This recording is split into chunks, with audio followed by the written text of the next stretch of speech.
Fuck.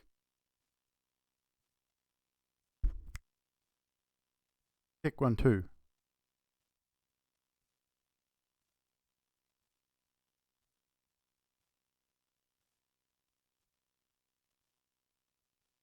Hello.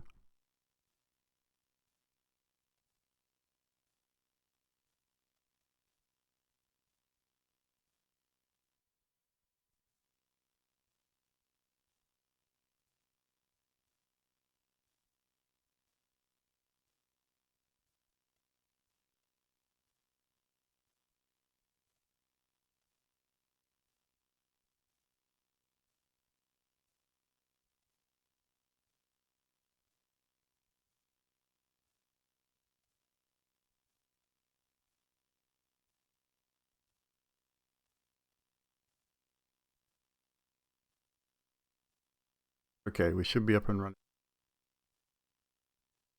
Hello, hello, hello. Can we hear me? Yes, we can.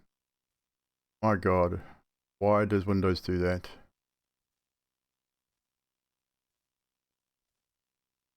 Oh, how I hate Windows right now, guys. Right, hopefully we're all good. I just microphone issues. Fucking surprise.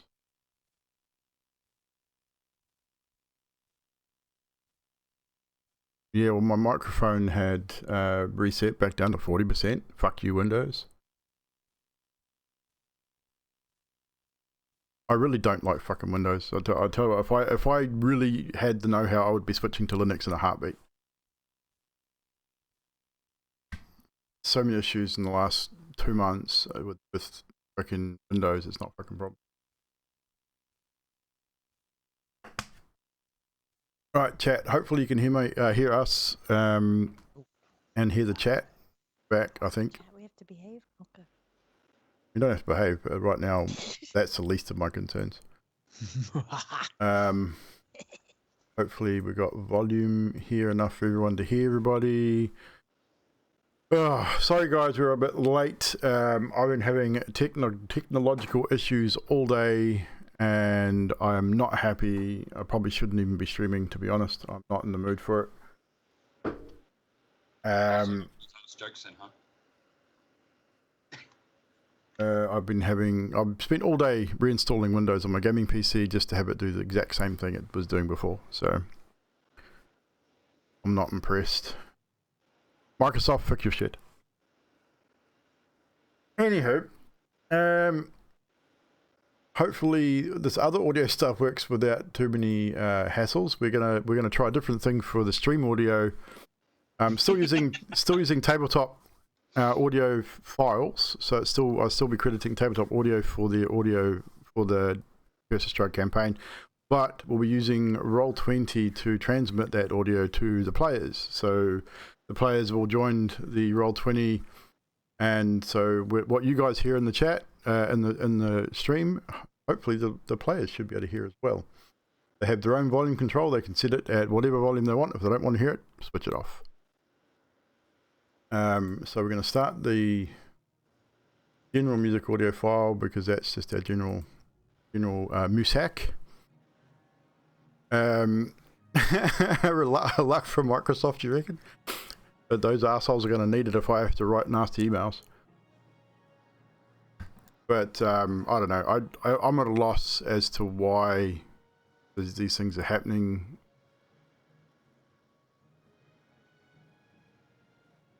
Anywho, the one upside is it doesn't fuck with my games. I can play games for 4 or 5 hours on this PC and it does nothing at all. The moment I open a web browser to watch YouTube or anything like that, it decides to have a fucking meltdown. Okay, I'm just going to say this. It's great face of Addoc, but we don't see Cameron in stream. Do we not see Cameron in stream? No, we don't, because I've got him switched off.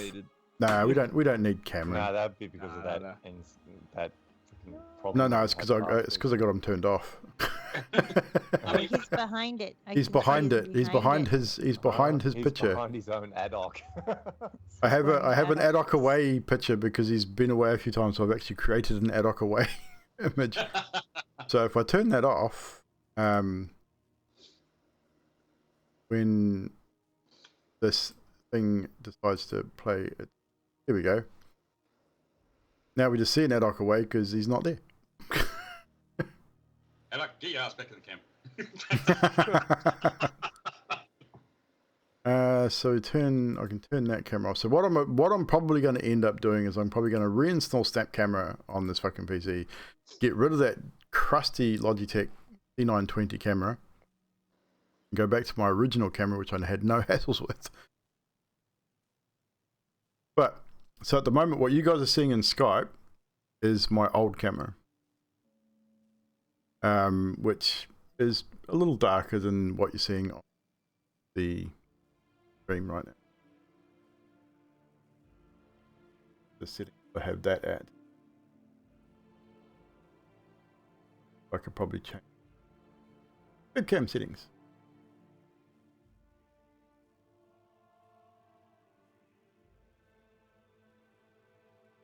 So, gonna make a few adjustments here, guys. Just could. Have camp, it'll fall down on you. I'm ignoring you, Trashman. I'm talking to ad hoc. I'm still ignoring you. I didn't hear. Careful, ad hoc, it'll fall down on you. What will fall down? What are you talking about? What are you talking about? Loading up, I think. Now, ad hoc, before we go any further, did ad hoc get a chance to actually view the VOD from Yeah, Wednesday? yeah. Hopefully ad hoc did what I thought he did. I don't know. I think I probably played ad hoc completely wrong. Yeah, no. I mean, the only thing I probably would have added was he would have tried to eat a cat. I forgot about that. I honestly forgot about that.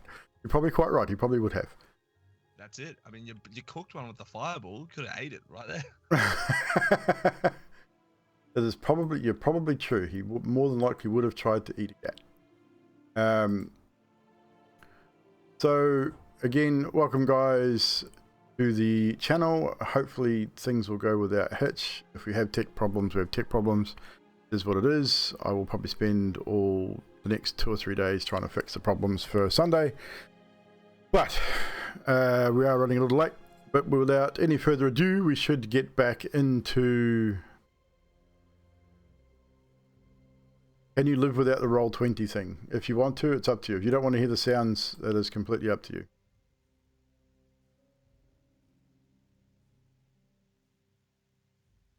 All it is for the audio tracks. So yeah. So if you don't want to, if you're not worried about hearing the music or any kind of audio that we run, then literally just log out of it. It's up to you. I mean, it was just there for the audio and nothing more. So. Last we left off, you had entered the manor home of Lady Fiona Wachter after luring her sons away and getting them arrested. And dealing with, once entering the house, of course, you dealt with some skeletons in the basement, and eventually Lady Wachter and her cultist buddies in a secret room, which was not quite so secret. Once that had all been dealt with, you left Emilia in the basement to deal with the bodies as the rest of you headed upstairs to search the remainder of the home for the 1,000 gold that Adok so greedily wanted for himself. Once finding a way up the stairs to, and eventually a secret room, a secret door that led into a broom closet or a closet for the servants, Zadriel makes her way into the servants' quarters, where she discovers the older and younger maids of Lady Wachter, attempts to deceive them and to the reasons why you were in the house. Eventually, the very suspicious older maid follows you into the opposite room.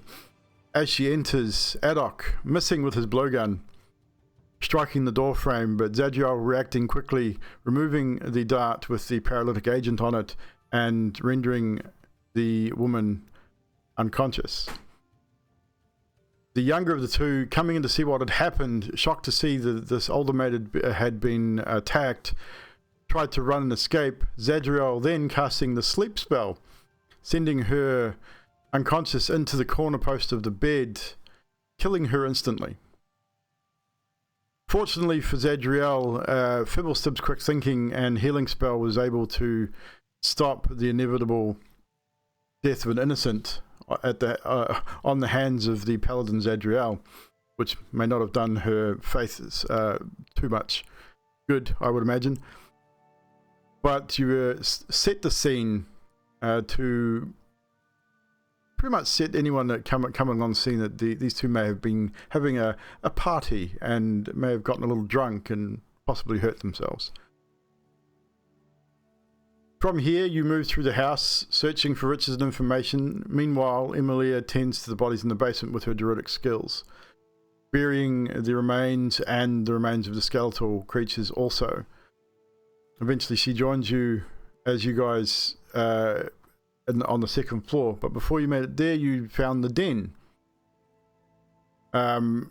Which, entering the den, you found one Ernest Lansk, Lady Wachter's spy.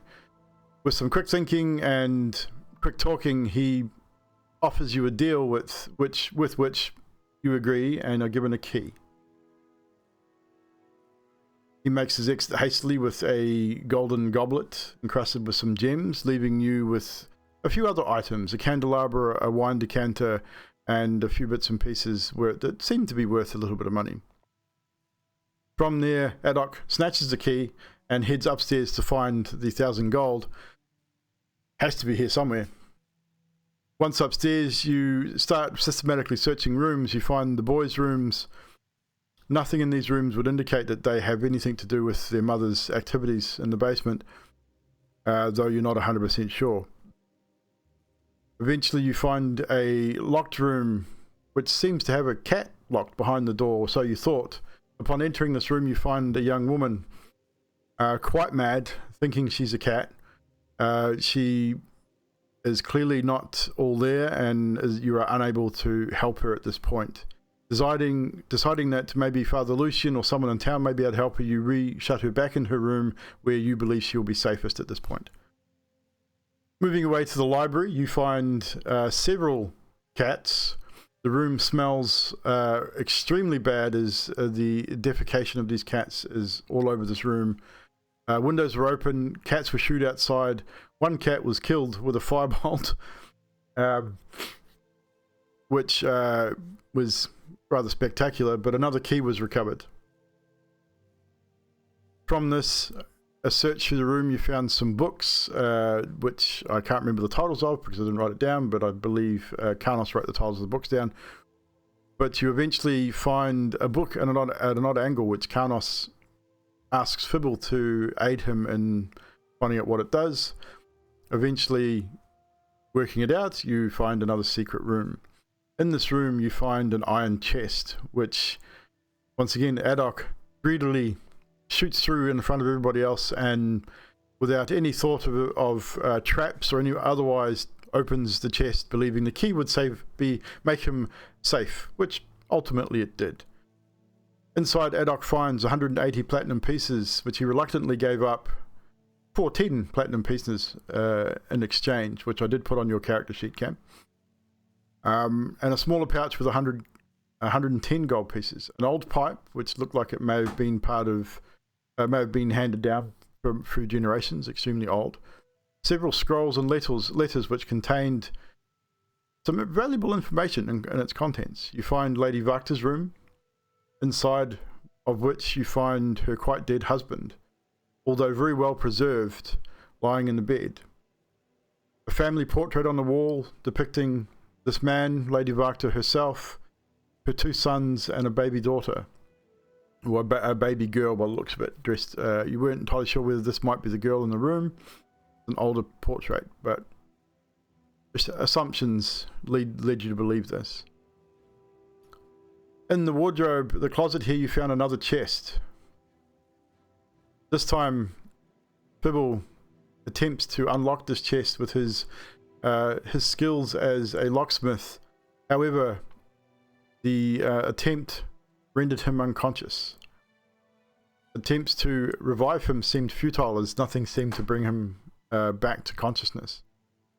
Inside, Once it was opened, however, you found some bones and some papers. The bones seemed to be important enough to hide, as they seemed to belong to the guard that had murdered Strahd on the night of his so-called transformation.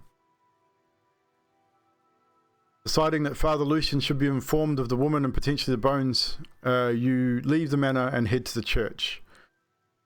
Father Lucian was completely overwhelmed with the information that was given to him, needing a couple of stiff drinks to calm his nerves, but eventually you decided that the bones of this man were best left with him, as you may eventually find a way to resurrect this individual and possibly get some more information, valuable information about the Devil Strahd.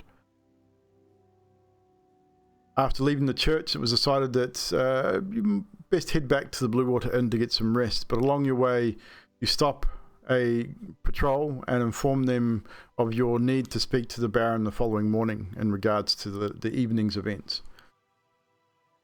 You do so, and you return to your rented rooms and turn in for the evening.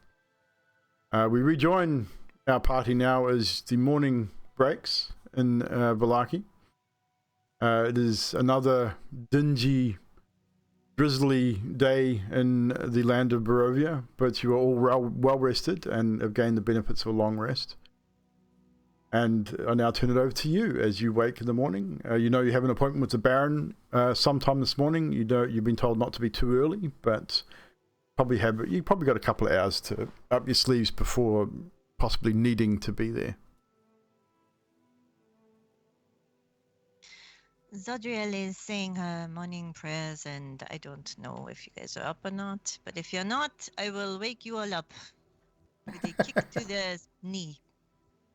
Kick to the knee to wake them up. Hey, oi. There you go, miss. So I just go, oi, that's not nice. Kicking a man in the sore leg. Oh, kick him in the other knee. There you go. It's balanced. Huh? That's not my knee, that's my groin. Oh, No, I was just kidding. yeah. Well, good morning.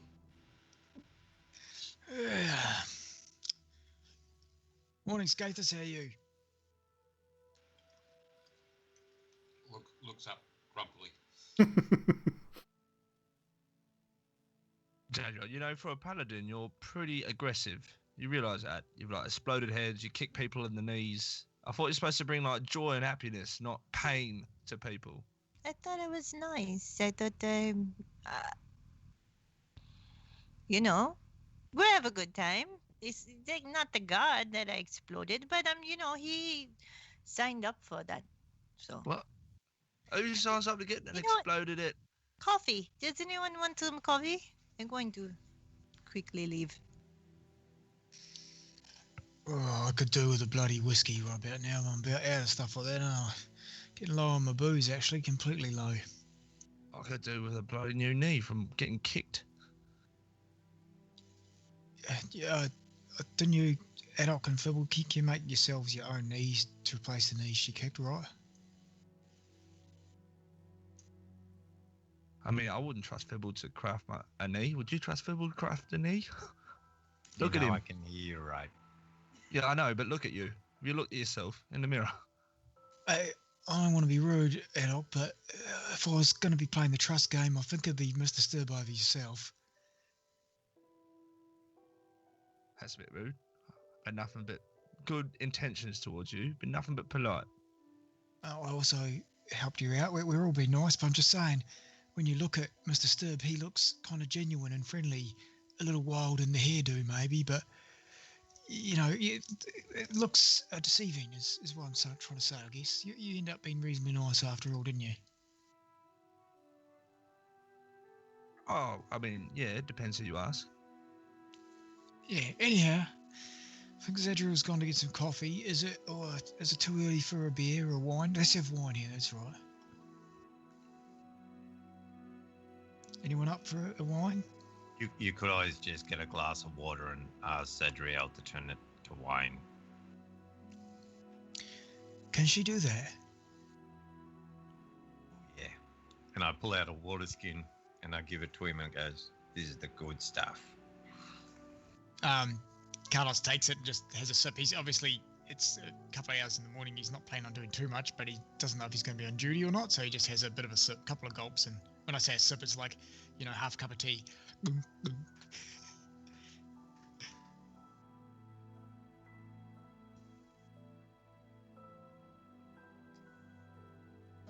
And you saying she can make this, Mr. Stibb? She made that water skin I have to remember that. about a week ago now. I mean, I've got. I don't want to speak too highly of myself, but I'm actually quite a good brewer of ales and that myself. When I have the chance, in my pack here, I have my kit. I'm actually not a bad cook either, but just haven't really had the chance to sit down and get my gear out. When has she had the chance? I don't know. I think it's her god that does it. But Oh, she doesn't brew her own wine. Her god brews her wine. I'm look, confused. all I know is I gave her a water skin of water, and she gave me back wine. Now, you can give it back to me too. Oh yeah. Oh, sorry. Yeah. Here.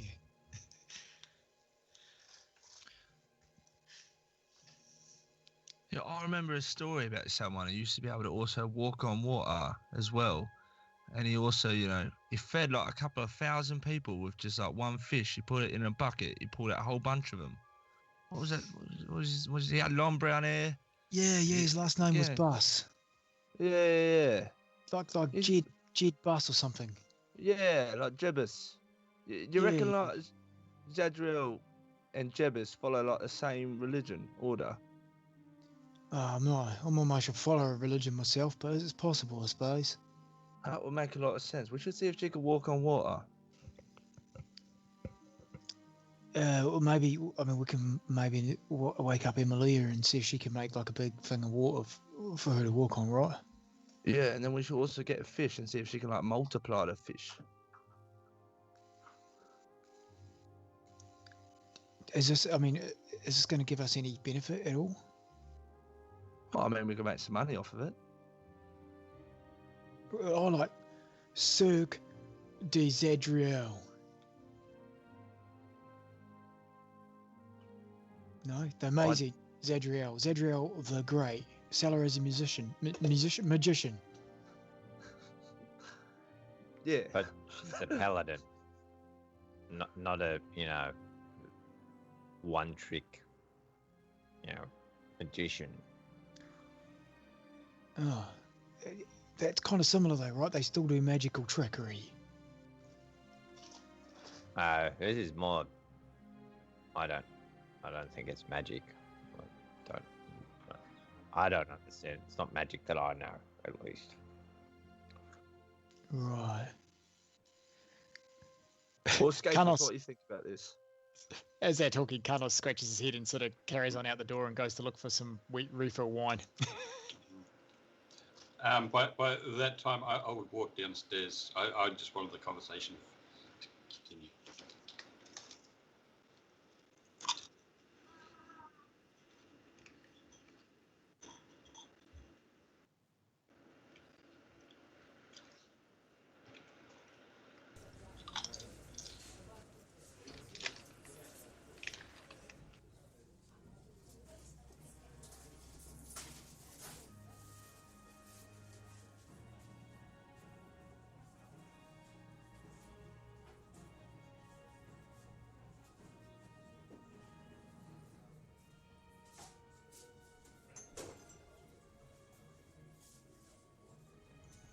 Var something?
Well, that would be good.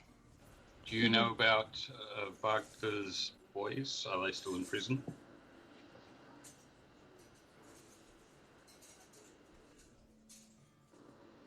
Thank you.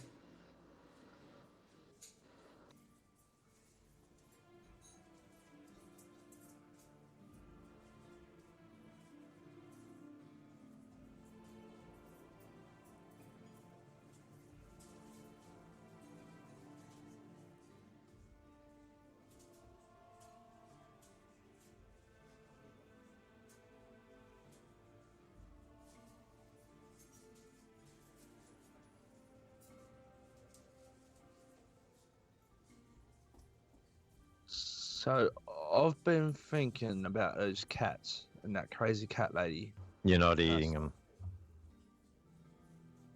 Well, hang on. You're Hang not on a minute. You're not eating them. Hang on a minute. Hear me out here. Have you ever tried a cat before?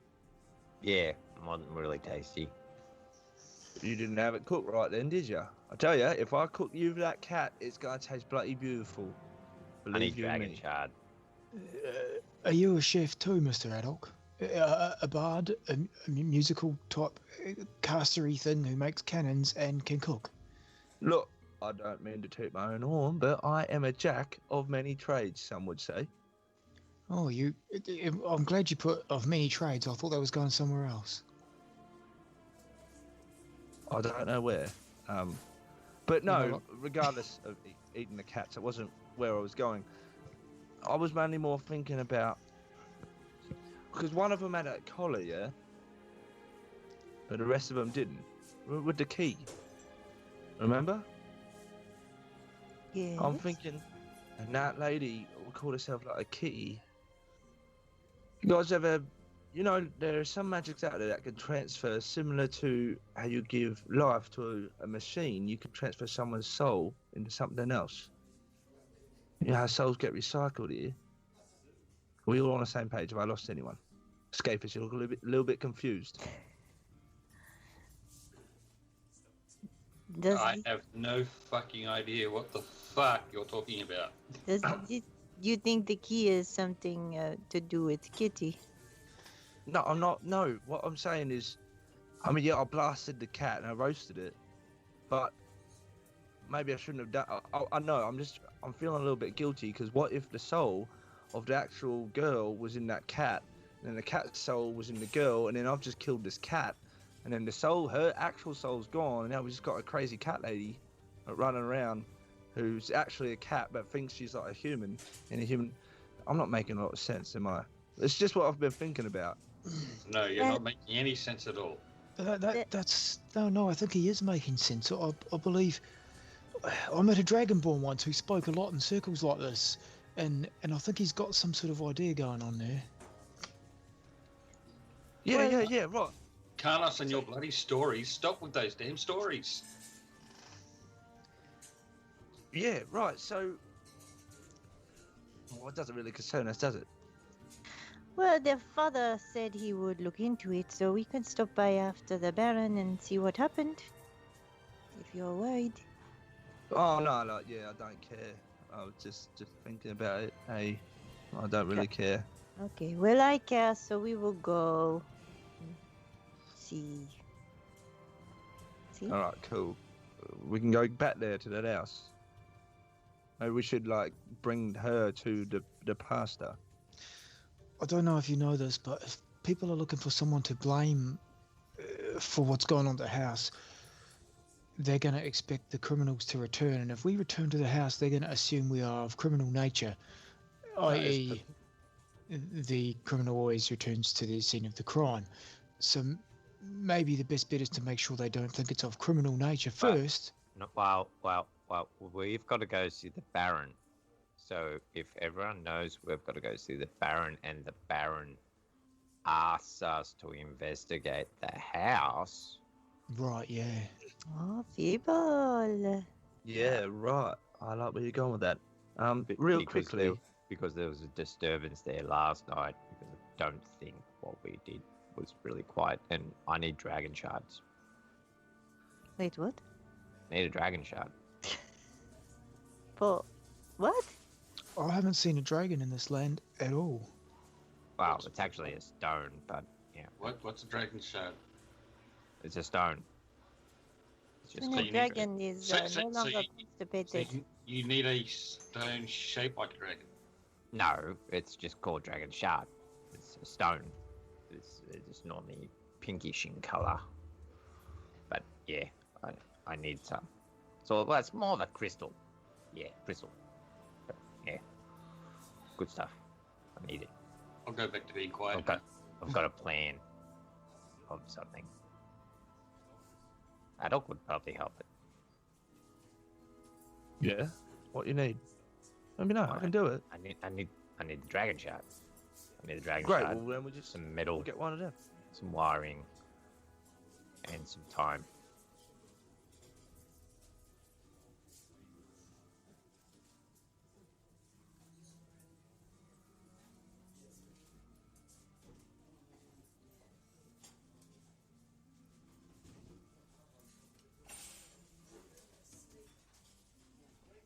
I got a 14.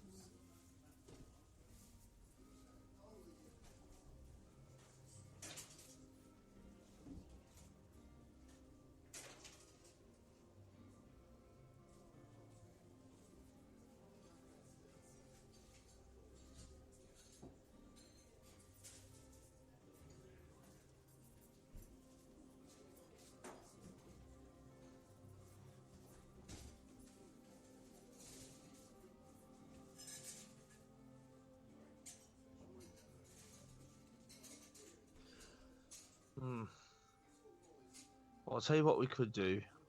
I don't know about this dragon shard. I haven't seen anyone or anything of that nature around here. But everything else that you need, the metal, the wires, everything else, we could probably strip that from the house. I mean, like, no one's going to be there. And one of the maids is already dead, so we can just take whatever we want from it. No one owns the place. Butler there, is there not? Yeah, but like, we just pay him a little bit more and he'll turn a blind eye. Didn't we strip the house fairly well of everything we could find? I feel like we did a pretty good job. You know, but like we need wire and metal this time. Like we can actually take the infrastructure of the house apart. I've got a cannon, we can just blow walls apart and take whatever we want. Oh, I saw you in the kitchen. Did you not take the cutlery? No, no, like proper metal. I want to sell the stuff that I've got to make money, but if Fibbles needs to construct stuff, I don't want to like melt it. I'm assuming, Fibble, that you want to melt down this metal, yeah? Hold up, you are upset with me for killing a not really. servant, but you're gonna blow up the house? You said we're blowing up the house. Why would we No, blow up The the house? cannon? I'm not going to blow up the house. I'm just going to take it apart and just take things that we need for what Fibbles needs. Well, I don't like. I need the crystal. The crystal's the heart of what I want to make, because that's actually what I use to control it. Normally, the dragon shard it's used for magic, to make magic. They normally use they get the crystal, they grind it up, and they put it into the metal when they imbue it with magic. Yeah, I know what you're talking about. Yeah, That makes sense. but I need a little bit of a crystal. Normally I got a lot of it, but didn't bring him with me. Damn it. Well, look, we could try the Baron, see what he knows. I don't know. I don't see a lot of magic items here. So. Mr. Stibb, is it the type of crystal you would mine from the earth? It's normally mined from the desert, I think. Yeah. Right, just because with our friend here, Emilia, who is very quiet this morning, but she has got the ability to move earth around with her mind. I mean, you could just go, hey, dig for some fossilized dragon poop over there, and she could just be like moving it with her mind, right? Not dragon poop. It's crystal. Isn't that what all mind stones are? Of some sort of crystallized dead poop of a being that's long before us? Well, no, that really depends on what it is, because usually it's over time. It's like granite and sand and stuff like that, and pebbles that be compressed by actual gravity and weight. And over time, all of these chemicals and structures actually form together to form the proper crystal. It's not really about... Well, I think what you think about is like oil And Fibbles, I think he's thinking about oil, but oils and Yeah. gems are completely different things. Yeah. And that's also, no shard crystal. Yeah, you're probably right. I get confused. I'm not the brightest tack in the box of hammers, you know. Yep. Yeah, right. What? I don't know if it will just move on. We'll just smile and wave at him. I can give you a hammer. I've got a hammer. I also have a hammer. Yeah, I mean, I made that yours is hammer. much bigger than his, but yeah. Yes, it is. So let's go to the Baron, huh?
Are you muted, Evil, on stream?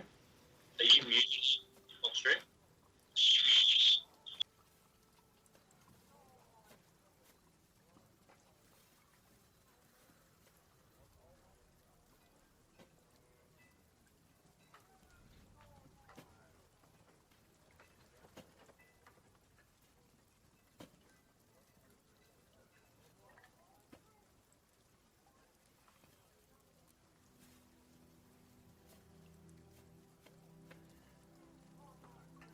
And if you're playing music on the stream, you can't really hear it.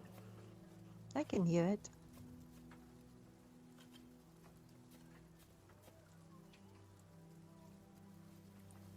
I'm enjoying the music. It's good.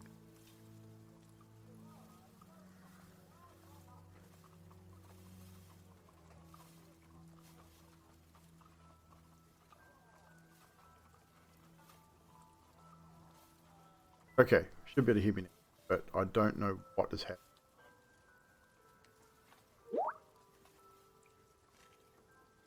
Yeah, you're good now. Yeah, I'm not sure what's happening, guys. Just doing my fucking head. Swear it.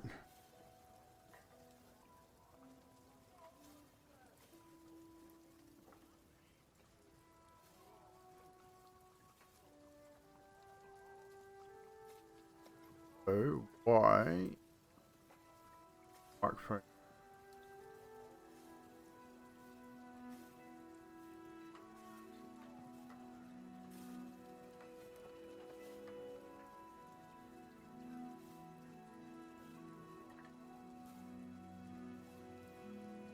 Maybe that's the issue. Someone talking, right? La la la la la. Talking Sky. Talking. Hello. That is beautiful Sky singing, Adrian. Right, let's turn that down a little bit. That might have You know, been. you say it's beautiful, and then you laughed. I'm kind of feeling that's sarcasm. To be or not to be? Now, with me on the flute and the rest of you singing, we could start our own band. That's all we could do. Yours. Right. Sorry. Hey, Satan, what's up? Bad. Just be with us for a couple of seconds. I'm just trying to figure out some audio issues. Hopefully that has solved the problem.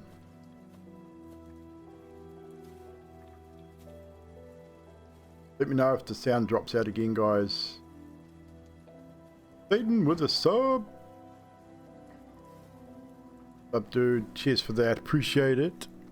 Gifted 16 subs. Holy crap. I didn't see that.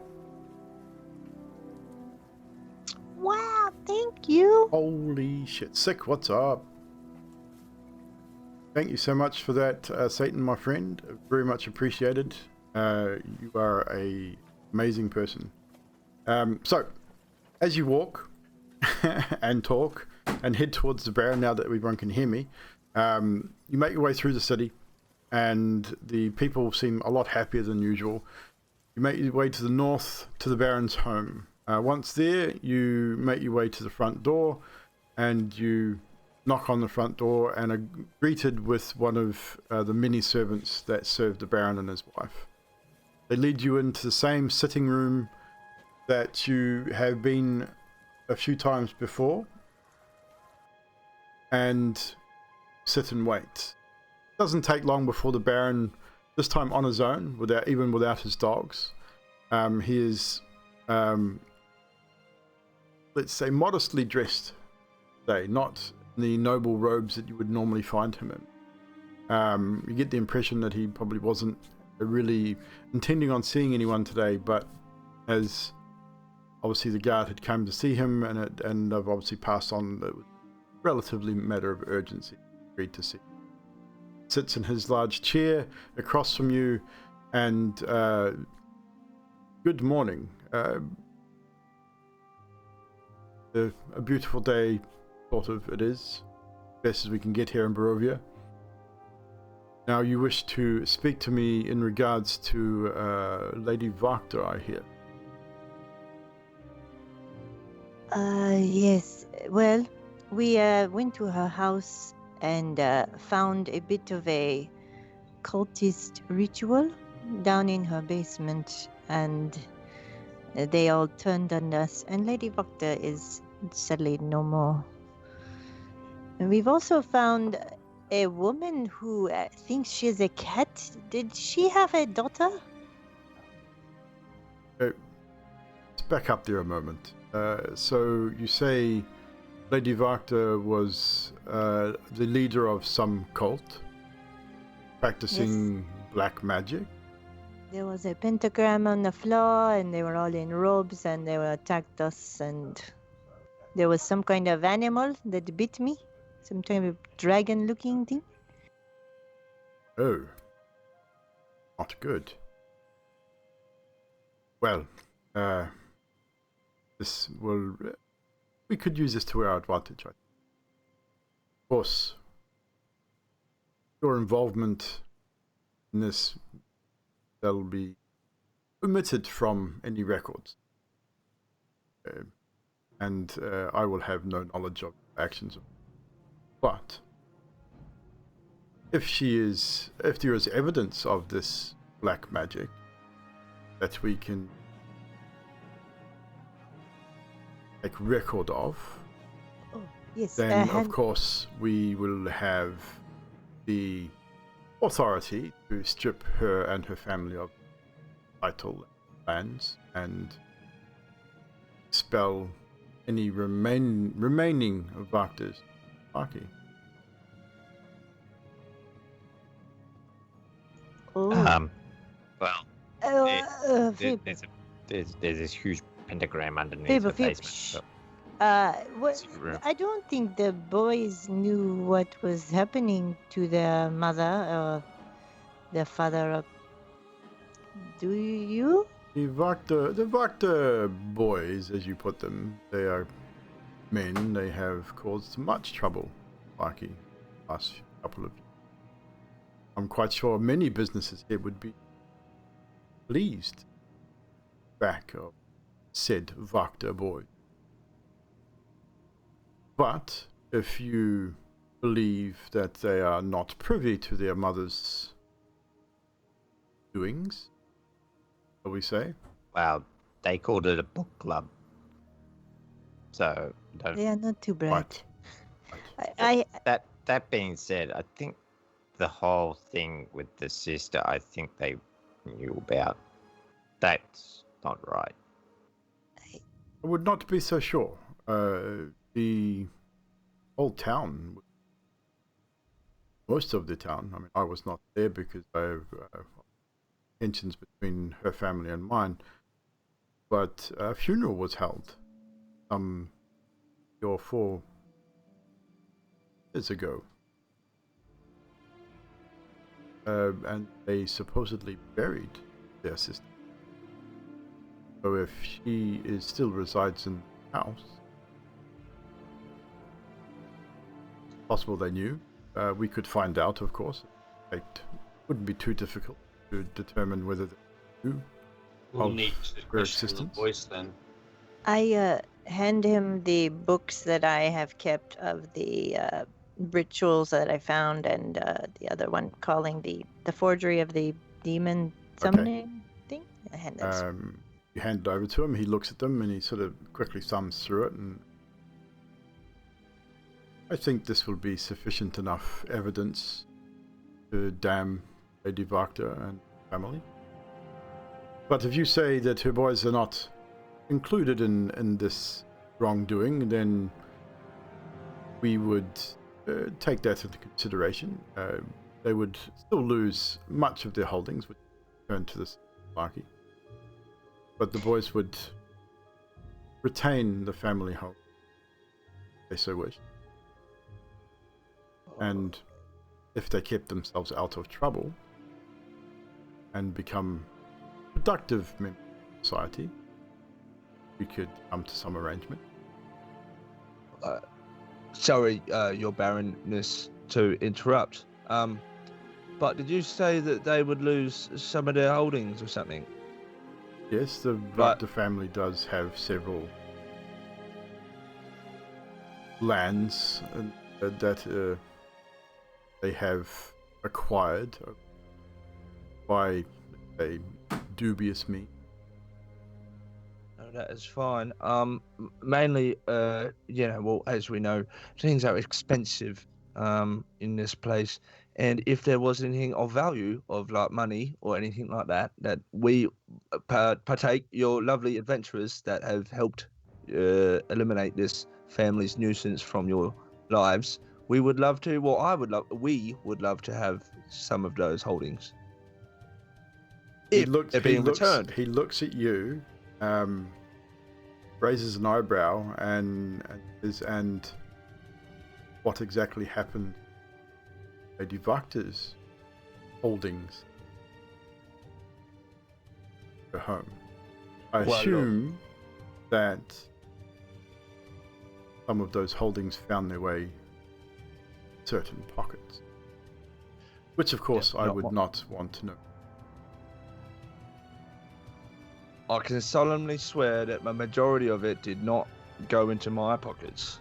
So, I mean, I'm very disappointed actually, because I thought a lot of them would have went to me, but they didn't. So, I don't know what to do now. I'm just saying, if it's that is something I believe you should discuss with your friends. They did not fill your pockets; they filled their own. Can you give me your opinion on this? And I hand him the letter, the love letter that Vasily wrote to... It wasn't a love letter, it's just a thanking her for dinner. Thinking of the old, very old letter. Yeah. So he looks at that and he says, and I know of Vasily. He and his family Barky for a number of decades, in fact. His father's name was letter dated? Vasily Jr. Yes, the date on the letter as of some, because the woman is supposedly the great-great-grandmother of... Yes. As I say, Vasily is named for his great-great-grandfather also. Von Holtz II, I believe. So you think it's a Vasily the first kind of thing? Maybe. Possible.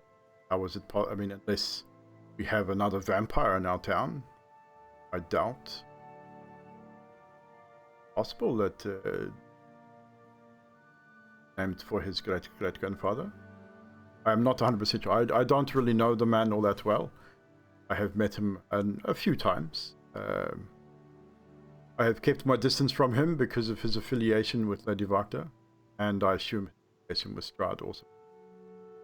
I try not to affiliate myself with such people.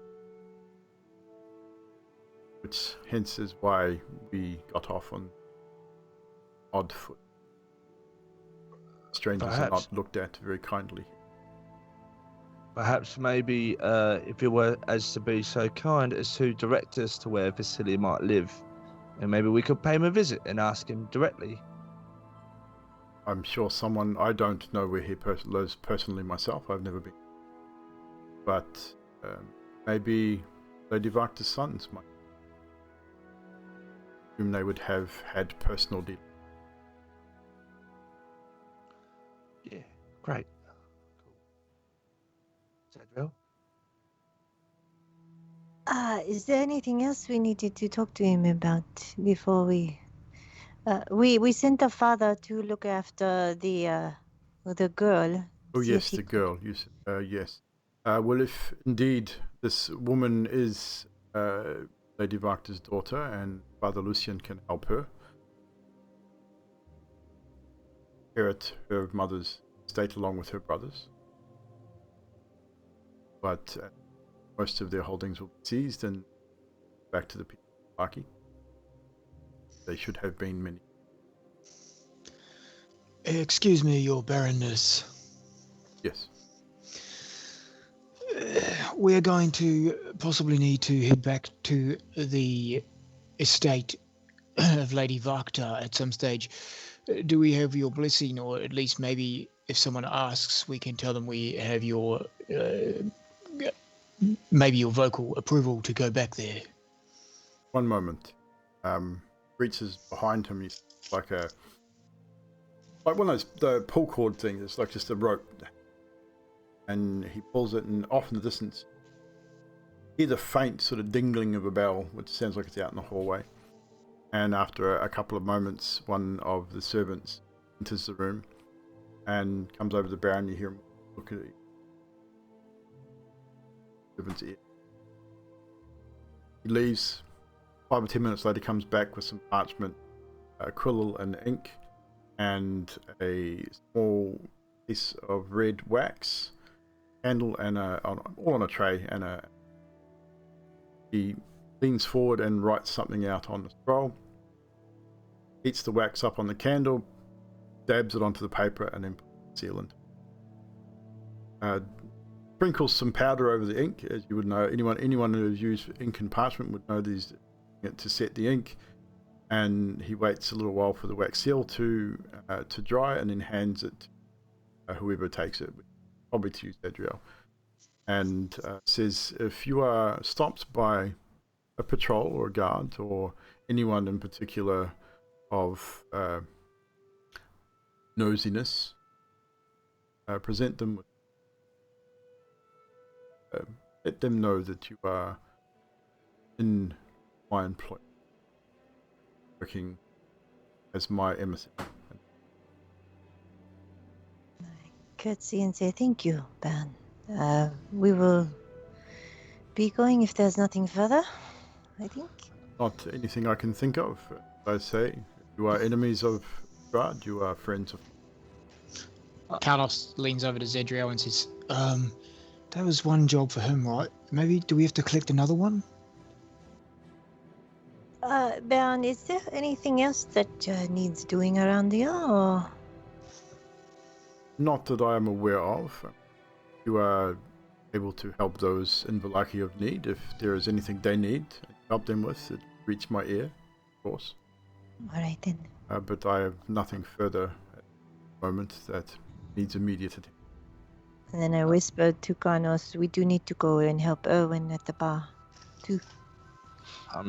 Okay, noted. I'm gonna nudge Fibble and just cough as I'm nudging Fibble. What's wrong with your throat? No, ask him about the dragon thing. Maybe he knows, or like someone. Oh, yeah. Dragon stone, shard, stuff. Baron. Yes, do you little know, one, you have something to say? do you know where one would be able to acquire some Enderon dragon shards? Enderon Dragon Shard. I do not believe I've heard this before. One moment, and he pulls on the rope again. It comes back, and he heads out again. Comes back a short time later with a thick tome, and Baron quickly sort of rifles through it and stops on a page, reads for a moment, brows sort of furrows, and he goes, "It's possible that you might find the stone that you see in Barovia. Would be very rare and not easy to find. One moment." Starts sort of looking through a few more pages. "Well, I find my Barovian map." And he says, "Well, it is possible that you might find some on the northern shores of Lake Zarbich, potentially." Excellent. Water. I like water. Where's that from here? Directly north. If you leave via the northern gate, lead you directly to the lake. You would have to circumvent the lake. It is on the opposite shore. Ah, okay. So, that's right. On the northern shore of the lake, I believe. Potentially where you may find some. It would not be a lot, walk? but you would find probably enough. I don't need a lot. Just need one crystal, which not a lot. But day and a half walk. Would take a bit of time, maybe 6 or 7 hours from the north gate to traverse the shores. You would have to cross a couple of rivers to get there, but Okay. I'm sure you are quite resourceful. Seems so thus far. Yeah. Maybe Karnos will carry me down for. If you need carrying, Mr. Stibb, I shall do so. Just starts muttering to himself and start working out like stuff.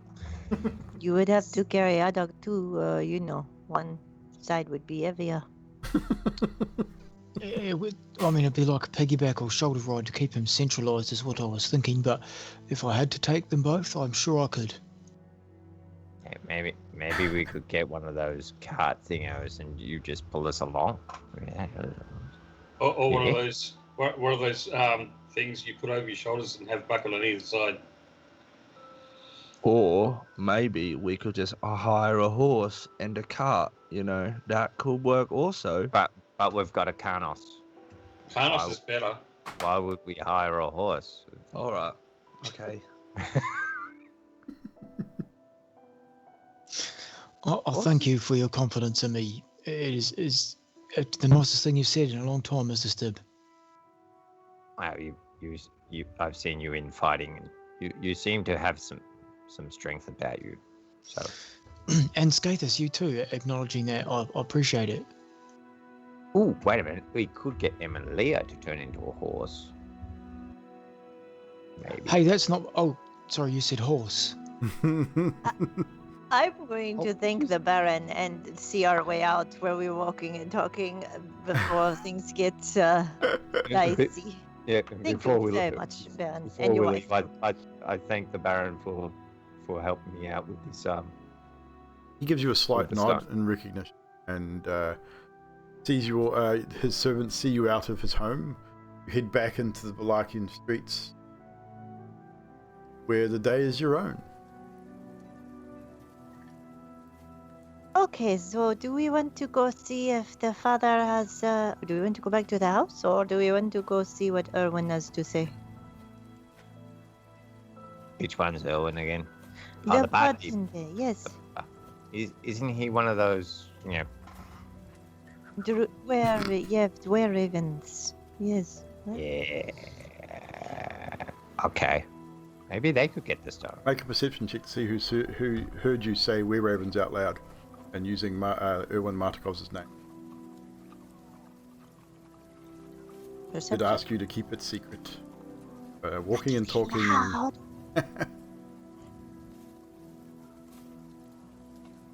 13. 13. I need to make a dice roll, and my dice. Oh my god! I do. Professional DM. Yep, professional DM here, guys. Am I able to do a perception check as well? Everyone can. You're all walking and talking, so. Carlos didn't mention it. He won't make the check. I've got -1, so I'm not even going to bother. It's not much better than my passive anyway. Actually, it is my passive. So, looking at the rolls that are popping up here, we had a 13, a 12, 13, 12. Yeah, doesn't appear that anyone has stopped to take notice of what you were saying at this point. With that, I turn to Zedriel. Zedriel! Shh! It's what we're making up for songs for Adok to play and stories to tell. Adok, do you remember that one about the druids turned into a raven from Fandalin? You play that one. No, we were talking about Erwin at the Shut pub. up, Adok. I thought we were talking about the crows in this place. Okay, well, we're gonna go to see Yeah, because the crows that are they. house. Hey, fresh cats. Adok, house. Let's go to the Yeah, house. right. Let's go to the All house. right, let's get those cats. They don't need some rations. I tell you, if we get some rosemary, we get some thyme, a bit of taters, that'd be lovely. Some John's garlic as well. Recipe book, yes. So, yeah. Actually, Mr. Adok, reading through my book here, and Carlos has got the exotic cookbook he's pulled out of the shelf, and he's like, I think with the cat meat being maybe similar to one of these recipes, you would find that the thyme and rosemary might be all right, but maybe a bit of basil leaf might be better in the cat stew. But basil leaf, like a slow cooked cat stew. Yeah. I think it I would see be. what you're doing. Yeah. All right, well we'll go get a cat. Let's go get some cats. All right, and he closes the book and puts it back in his bag. Not to point out the obvious, but do you see any rosemary, thyme, or basil leaves anywhere near us? Well, when we were gardening the other day, Mr. Stib, I did notice on my chopping of wood, we were sort of stopping house to house. I think we could make what we need from most of the houses we walk through on the way to the Wachter's place. DM, you'd have to confirm that. I would say that's pretty safe. I mean, I would say Karnos knows what he's looking at. You know, Feeble, if you kept that little hat I made you, you could just go right in people's yards and take it. You know? You should have kept it. No.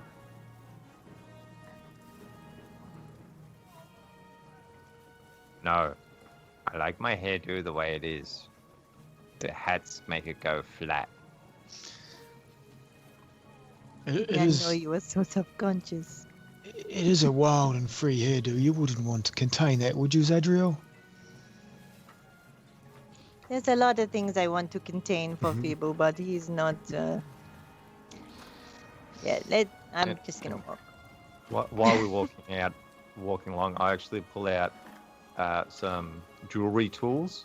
Yep. And my compass, and start working on it again to try to get it to point home.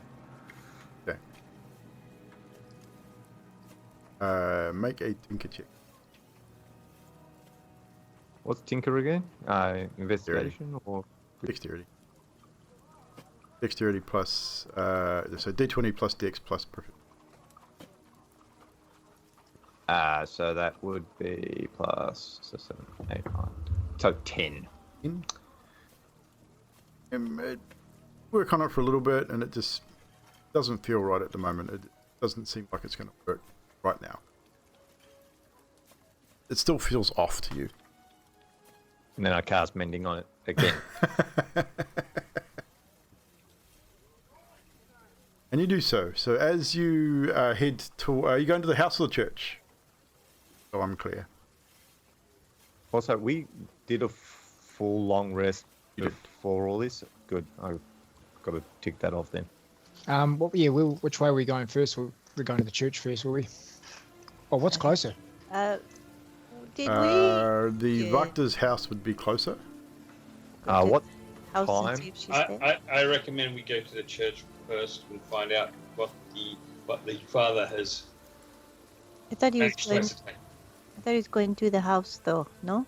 You weren't sure what time he was going there. He said he was definitely going to go there at some point. And what time was We the could- meeting for? It was in the morning, so you're still in the morning for lunch. We Okay. could accompany the priest to the house on official business. Or have we could plans. just go to the house and start ransacking it like we planned Well, the house is closer, so and try to We help could the stop girl in. in the first place. see if he's there. See if the butler's there. I Yeah, thought, and there's cats there. it was. There's no butler. There was. Butler wasn't there when you were there. That was the two maids. It was the two Um, mates, and Karnos got them sloshed. Yeah, but the butler lives somewhere else, so he will probably be showing up. if not already there. We should be still. Amelia, what's your thoughts?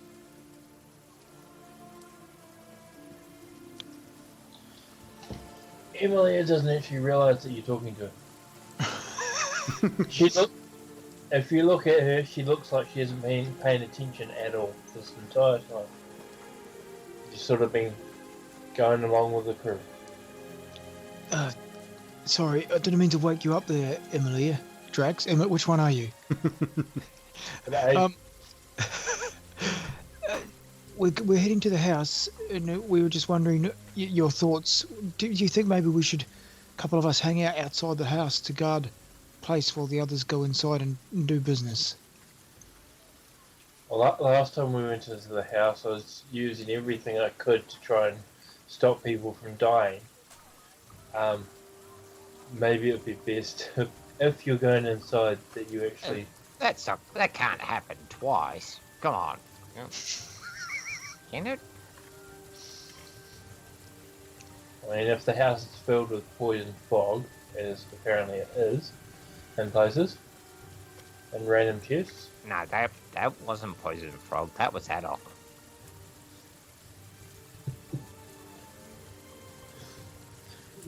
What? I think what Emilia is trying to say is that she wants to go into the house and not be guarding outside, but I would quite happily look after one outside exterior door if you guys plan on going in. I dare say maybe Scathus, me and you should be guarding if Emilia does not wish to. Why are we guarding it? I don't like the idea of going into the house, all guns blazing. Well, not blazing, If we put all our bags in one basket, then maybe someone can jump us from behind. I just feel like we should be watching. why don't You we know, put it a edge it on that? goes really good with eggs. Bacon. Bacon goes really good with eggs. And You cat. are right. Can't be. But Carlos, what's food got to do with going in the house? Oh, you Well, want I thought- food for the house? Well, that's what we're getting. We're getting the cats to eat. Because you guys don't reckon that cats are good at eating, and that's No, why we're going. What we if go- they contain the souls of girls, though? Or they could contain the souls of anything, really. Wait a minute. What if the one that's got the key contains the soul to the bones that I didn't know about? Yeah, but that one's dead. Like I burnt it.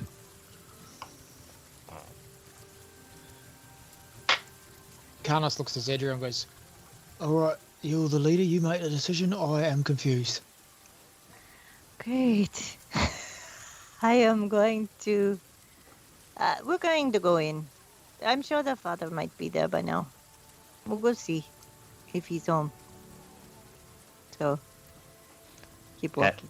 At the same time, we do need to find out whether or not the maids remember anything from last night's stuff.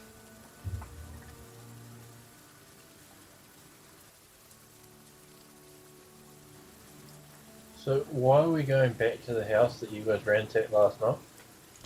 Because the father is going to cure the girl, and we're going to see why she was in there. Aren't you curious? What girl?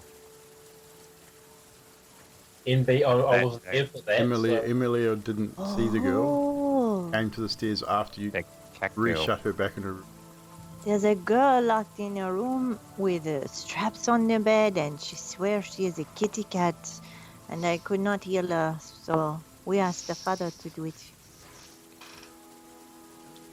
So is this the one that Adoc's trying to eat, or is it? No, I'm not. No, not that one. There's actual cats, like proper cats.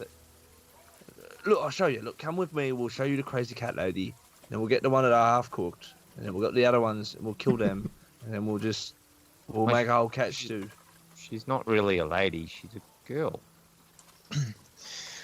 Emilia, your mind is on other things currently. Carnos looks at the team and he says, It was hard to determine a woman's age. Like, she was definitely youngish, but she wasn't like a girl. Probably an old, late teens. Everyone's a girl to me. Carlos looks at the team and he says, just remember, I do have some extra coin now since we picked that up. And this coin for everyone, Adoc. I did hear what you said in front of the Baron, and we're not holding anything away from you. If you remember rightly, I did give you quite a substantial amount of said coin. Nonetheless, Emilia, if everyone doesn't disagree, maybe after today's events, we can find the proverbial red light district area here and maybe find you something to get your mind back in the game.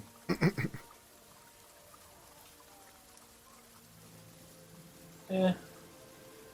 Do they have? The hanky-panky corner. Do they have that here? Well, I mean, I I can have only no assume. idea. We can ask around, right? You don't want to touch my flute again, do you? What? Remember, it was like in this state before. She want to touch my flute. Yes. Oh, well. Is that what's going on with you? I think she's in need of a night of courtship. Right. Well, maybe. Well, I mean, we gotta try and find out where Vasily lives as well, because we got that note. Maybe he knows something about it. And Vasily, didn't Vasily have a thing for you, Emilia? Carlos sort of looks around and goes, hush voice, and goes, I don't know if you guys remember, but didn't we seem to think that Vasily and Strahd were, kind of like... Yeah, they had the same handwriting. Yeah, I know, but maybe that's why we gotta find out. And what if it is the same fella? Then we should probably just kill him.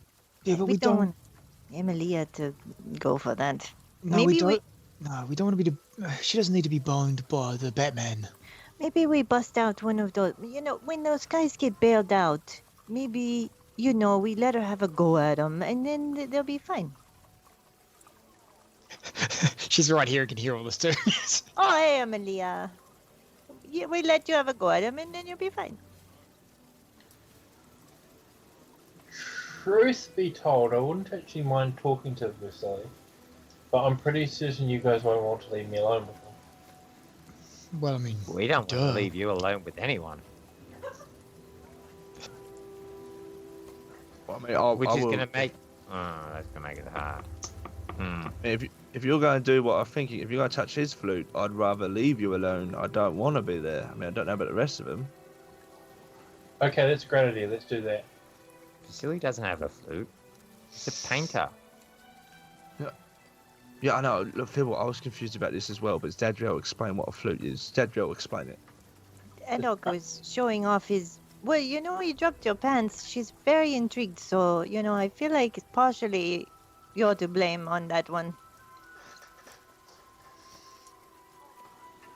So it's paintbrushes then.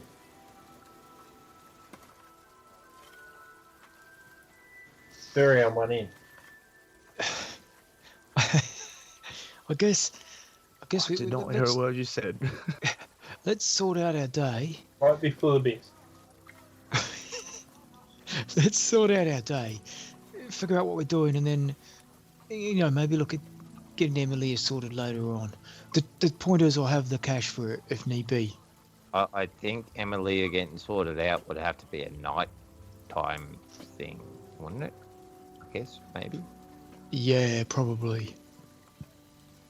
You know what is very sexy, Amelia? Is a woman who is strong and confident.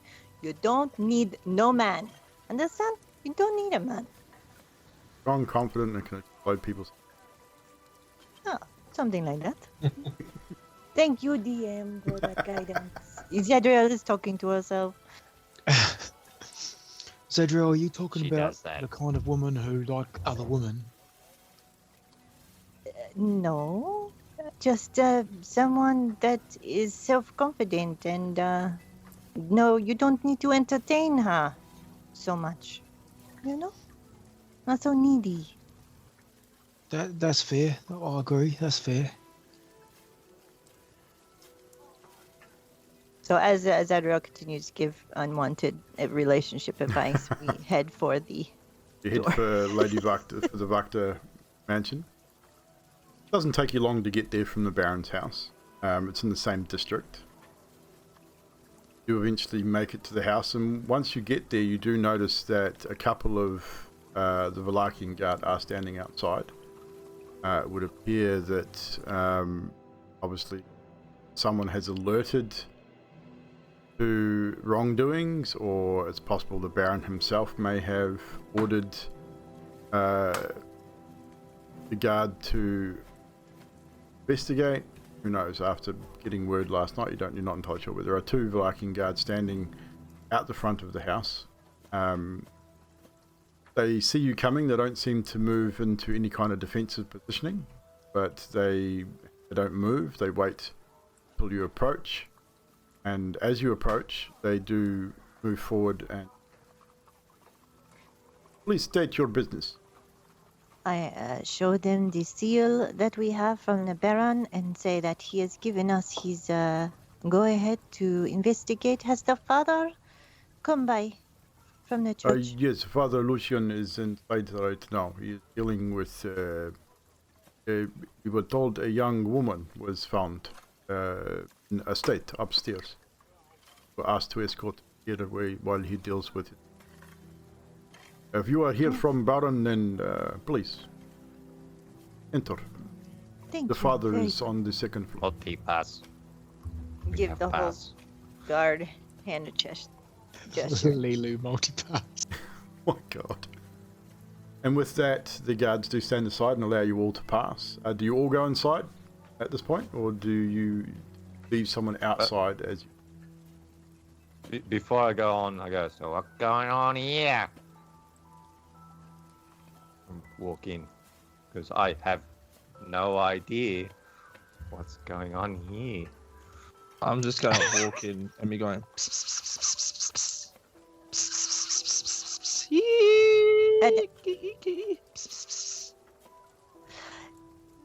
DM, didn't Amelia throw some cats out the window last time, I do believe, to shoot them out? Good. Yep, on the second floor. So, may or may not be cats in the house, but Adok is still doing his little cat calling anyway. And before we proceed any further, I think it's probably a good time to take a short break, even though we did start a little bit late. We will take our 9ish clock pee break and drink break. Seems everything is under control now with volume and stuff. We'll see when we get back. But be with us, ladies and germs. We're going to take a short 5-minute break, and we'll return in a moment. When I come back, we'll do some Q&A in the chat before we get started again. If you have any questions, hang around.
So good.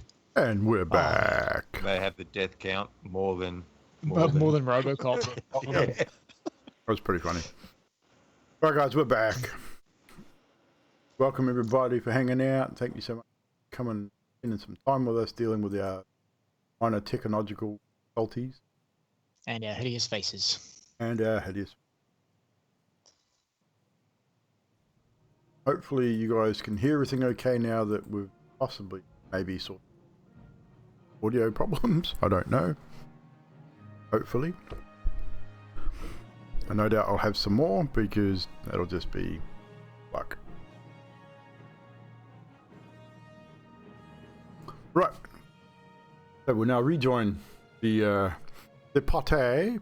If no one has any questions in the chat. Satan, thank you for dropping the gifted sub before and the sub yourself. Appreciate that very much. I think you've given a total of 16 subs now to the channel, which is amazing. So you guys enter the Wachter house once again. As you enter, you Adoc's making his kitty kitty noises. As you walk through the main entry hall and into to head upstairs, you do notice that the two female servants are sitting in the main dining area with a couple of Valakian guard having a conversation. You can't tell what it is at this point. You're a little bit too far away, but the moment they see you, the older woman stands up and points towards Sadriel and says, "She's the one that did it. It was her." And the guard sort of turns and sort of steps in between her and you and sits her down and says, You had quite a bit to drink last night. We have to get to the bottom of this. Relax. You look a bit hungover. And she sits down begrudgingly, but she gives you the massive evil eyes, Adriel, from across the room as you head upstairs. You make it to the second floor, and as you get to the second floor, you see another single guard standing at the door of the room where you found the woman who was, you assume, was either pretending to be a cat or thought she was a cat. He again sort of steps forward and not knowing why you're there. What are you doing here? You're not supposed to be here. Please return to downstairs so that we can carry out our investigations. I show him the seal of the Baron and I say, we are also here to investigate and speak to the father about... Forgive me. Please. The father is inside. He is quite mad, I believe. He's trying to calm her down. And as you... who walks in the room? Do you all go in, or just one or two of you? You do hear a bit of, not commotion, but you do hear sounds coming from the other side of the door. Karnos feels like he sort of was starting to get some rapport with her, so he would be happy to enter the room first if everyone else lets him. Okay. Yeah, why not? Does everyone else follow, or do you remain outside? Well, they all remain in the hall. Okay. I follow. Addox is I'll going stay to there keep as well. looking for cats. So Adok goes back to the library looking for cats. Adok, you do find the scorched kitty still sitting on the floor where you left it. Definitely pick it up, put it in the backpack. Put a burnt kitty or a dead scorched kitty in your backpack. So who's going into the room? Karnos, Sadriel, and who else? Or Skaith is remaining outside as well. Bibblesid, you outside the door or inside? Babbo. Yes, what? Hey, what? Are you inside or outside the door? Inside. Inside. I'd be going with Karnos. Okay. So the three of you enter and three of you remain outside. As you enter, you find Lucian standing just by the door, standing quite got a bit of distance between him and this woman. She's up on the bed, sort of haunched on all fours, hissing loudly at him, and like holding her claws up. If he tries to get close, she tries to scratch him, and he sort of not really startles as you enter the room, but he's almost, it's just that almost right as you enter the room. He wasn't expecting anyone to come in. Good timing. If you please, if you would hold her down. I believe I can help her, but I need to be able to touch her. Okay, hold her down, you say. Is that okay if I do that? As gently as you can, of course. We do not want to hurt her. One end, I take one other end, maybe? Yeah, good idea. So Karnos sort of goes to her right side, keeping distance till Zadriel's in place, and then... Yeah. And then we go for it. Yep. Arm and a leg.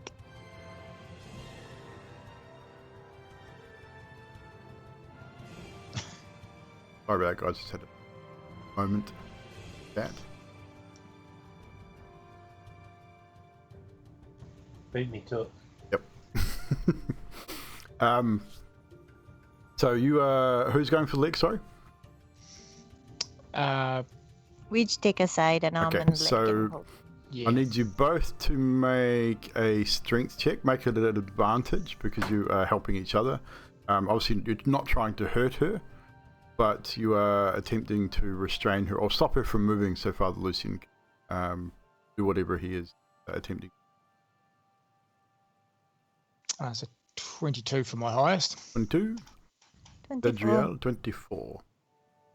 So, as you move in closer, she does attempt to scratch out at you, but expecting it, with what you dealt with before, you're able to move yourselves in a fashion that she is unable to get purchase and cause any wounds. Eventually, after a little bit of wrangling, you manage to either side of her sort of grab her in such a way as gently as you can and hold her and stop her from struggling. She calms somewhat until Father Lucian tries to get close to her, and then she sort of tries to wriggle some more. But with those rolls, you're able to hold her down. He then touches her on her forehead, and you hear him cast a familiar spell, a spell that you know, but it has a few extra words and lines in the incantation. So it is a restoration spell. You know it is a higher level version of the spell that you know, just with a bit more oomph to it. He makes the mutterings and he casts the incantation, and then he says, all right, let her go. And let her go. You step back. She springs back up onto her feet for a second, and then you watch as slowly as her shoulders relax. Her whole body seems to, the tenseness seems to fade from her body. Her eyes lose that maddening look and soften. And then the look of confusion sets in her face. And she starts looking from person to person. Her eyes finally rest on Lucian. And he just speaks to her gently and says, "It is going to be okay, Stella. Relax. These people are here to help." And she, again, her eyes shoot to you, Zadriel, to Fibblesib, to Karnos, the strangers in the room, people she doesn't know. He definitely seems to recognize Father Lucian. And in an instant, she springs off the bed and just throws herself at Lucian. Throws her arms around his neck and just starts sobbing uncontrollably. You definitely get the impression she knows who he is, and that's about it at this point. And he reciprocates the embrace and starts to try and calm her down. Hello? Are you Stella? Are you all right? Through the sobs, you can hear she just sort of turns and looks at you.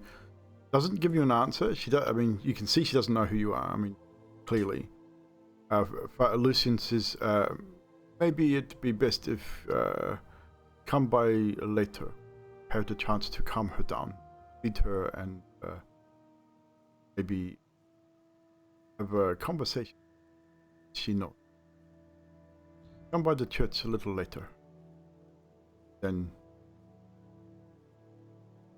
Right, I'm going to slip him 2 gold to give her food and anything she needs, a nice place to stay, and pat him on the shoulder and nod and leave the room looking for my friends. and he accepts gold and gives you a nod.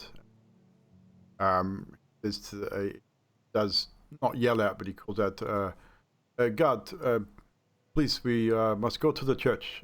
Would be so kind." Sorry, Zedriel, how much did you give him? 2 gold. 2? Did Karnos see the exchange? I'd say so. Karnos just nods to himself and goes, yes, an even number I don't have to make up.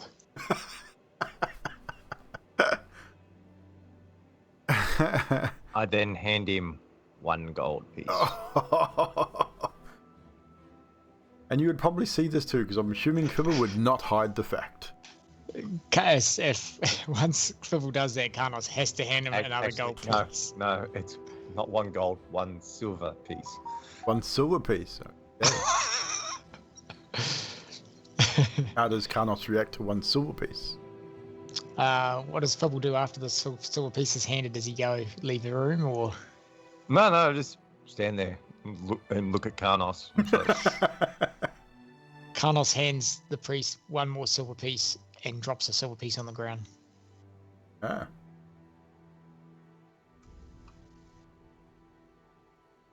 Fibble's response? I pick up the silver piece that he dropped on the ground. And with that, you both exit the room. Yes, we do.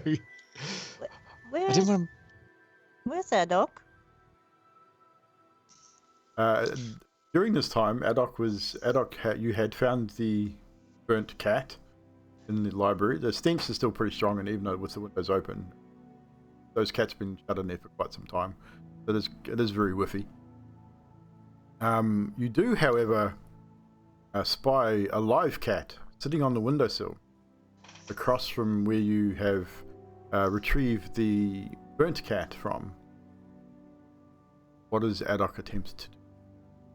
Okay, so I'm going to pull out my blowgun and I'm going to put one of the paralyzing darts in there. And I'm going to line it up and I'm going to blow. Roll to hit. So,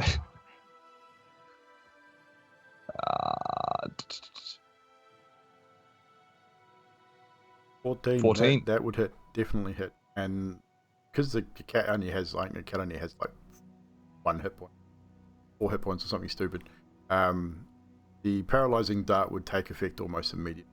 And you're gonna have to dash, because as it hits the cat, it starts to topple out of the window, not inward. You're gonna have to make a dash across the room and a dex check. Catch it before at the 2nd story window. great, fantastic. 15 for the dex check. That's not bad. You do manage to get over there. You scoot across the room, you zigzag across the room, you have to climb up on a seat that's near the window to get to the windowsill. But you manage to reach out and grab the cat by the scruff just before it topples out of the window. Fantastic.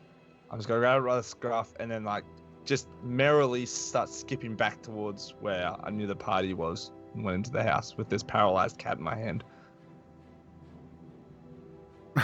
So you're walking back out into the hallway. I'm skipping back merrily. Skipping back. So as you guys leave the room with the woman in it, you would see Adok come skipping out of the library with a limp cat clutched in his hand by the scruff. It looks dead. Not sure. Emily, I thought you threw them all out the window. Oh, I did. I guess they got back in again. Adok is grinning from ear to ear. You know, Adok, that is very good. Did you hunt it by yourself? Oh, I certainly did. I'm very good at catching small feline creatures such as birds and squirrels and stuff like that, and little cats. Tell you what, this is gonna make the best stew. Karnos, Yes, we sir. might need to get some of your bay leaves, Oh, maybe some taters and some corn. Have you got a skinning animals? I'm not the best at doing it. This is still quite alive. Can- Just paralyzed it. oh, that's very good hunting. I'm trying to use my best persuasion. Can I put it in my pack? Then you can show me how to cook it. Carlos interjects as she says, and she goes, "No, you must gut it and cut its throat first and drain the blood. Any cook with a salt knows this, because you don't want the blood to go bad while it's in the system. You must do it now." Oh, I can do that because I have the plate armor. I just wash it off. I don't want you to get your brand new armor dirty. You know, I'll take it and I'll just go in the bathroom and Also, Carnos, it's only one cat. Wouldn't you need two? Oh yeah, I've got another one. He's It's like got- half scorched. I put it in the, the one I Oh, burnt. I God. found it. It's in the back. Merde. I Yeah, look but- at it this way, Stubby. It's got 2 legs at the front, 2 legs at the back, 2 ears, 2 eyes. It's fairly evenly balanced. It is fine. Yep, It's but a it's not- balanced meal. But it's only got one tail. We don't cook the tail part. Zadriel, make a persuasion with disadvantage because Karnos is vying against you in particular competition. Oh, we persuasion versus persuasion. Karnos persuasion as well. All right.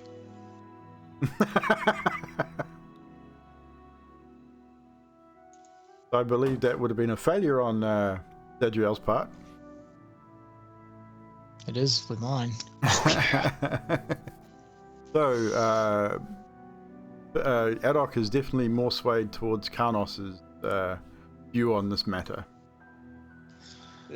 Look, Zadriel, is as much as I would love to give you this, is just Carnos has had the brilliant idea and he's got a recipe book, and I'm really, really interested to see what he's going to do with his bay leaf. So, Carnos, I'm going to give you the cack. You know what you're doing. So, yeah. Or you want, just give me the knife. I'll do it. It's up to you. Command give.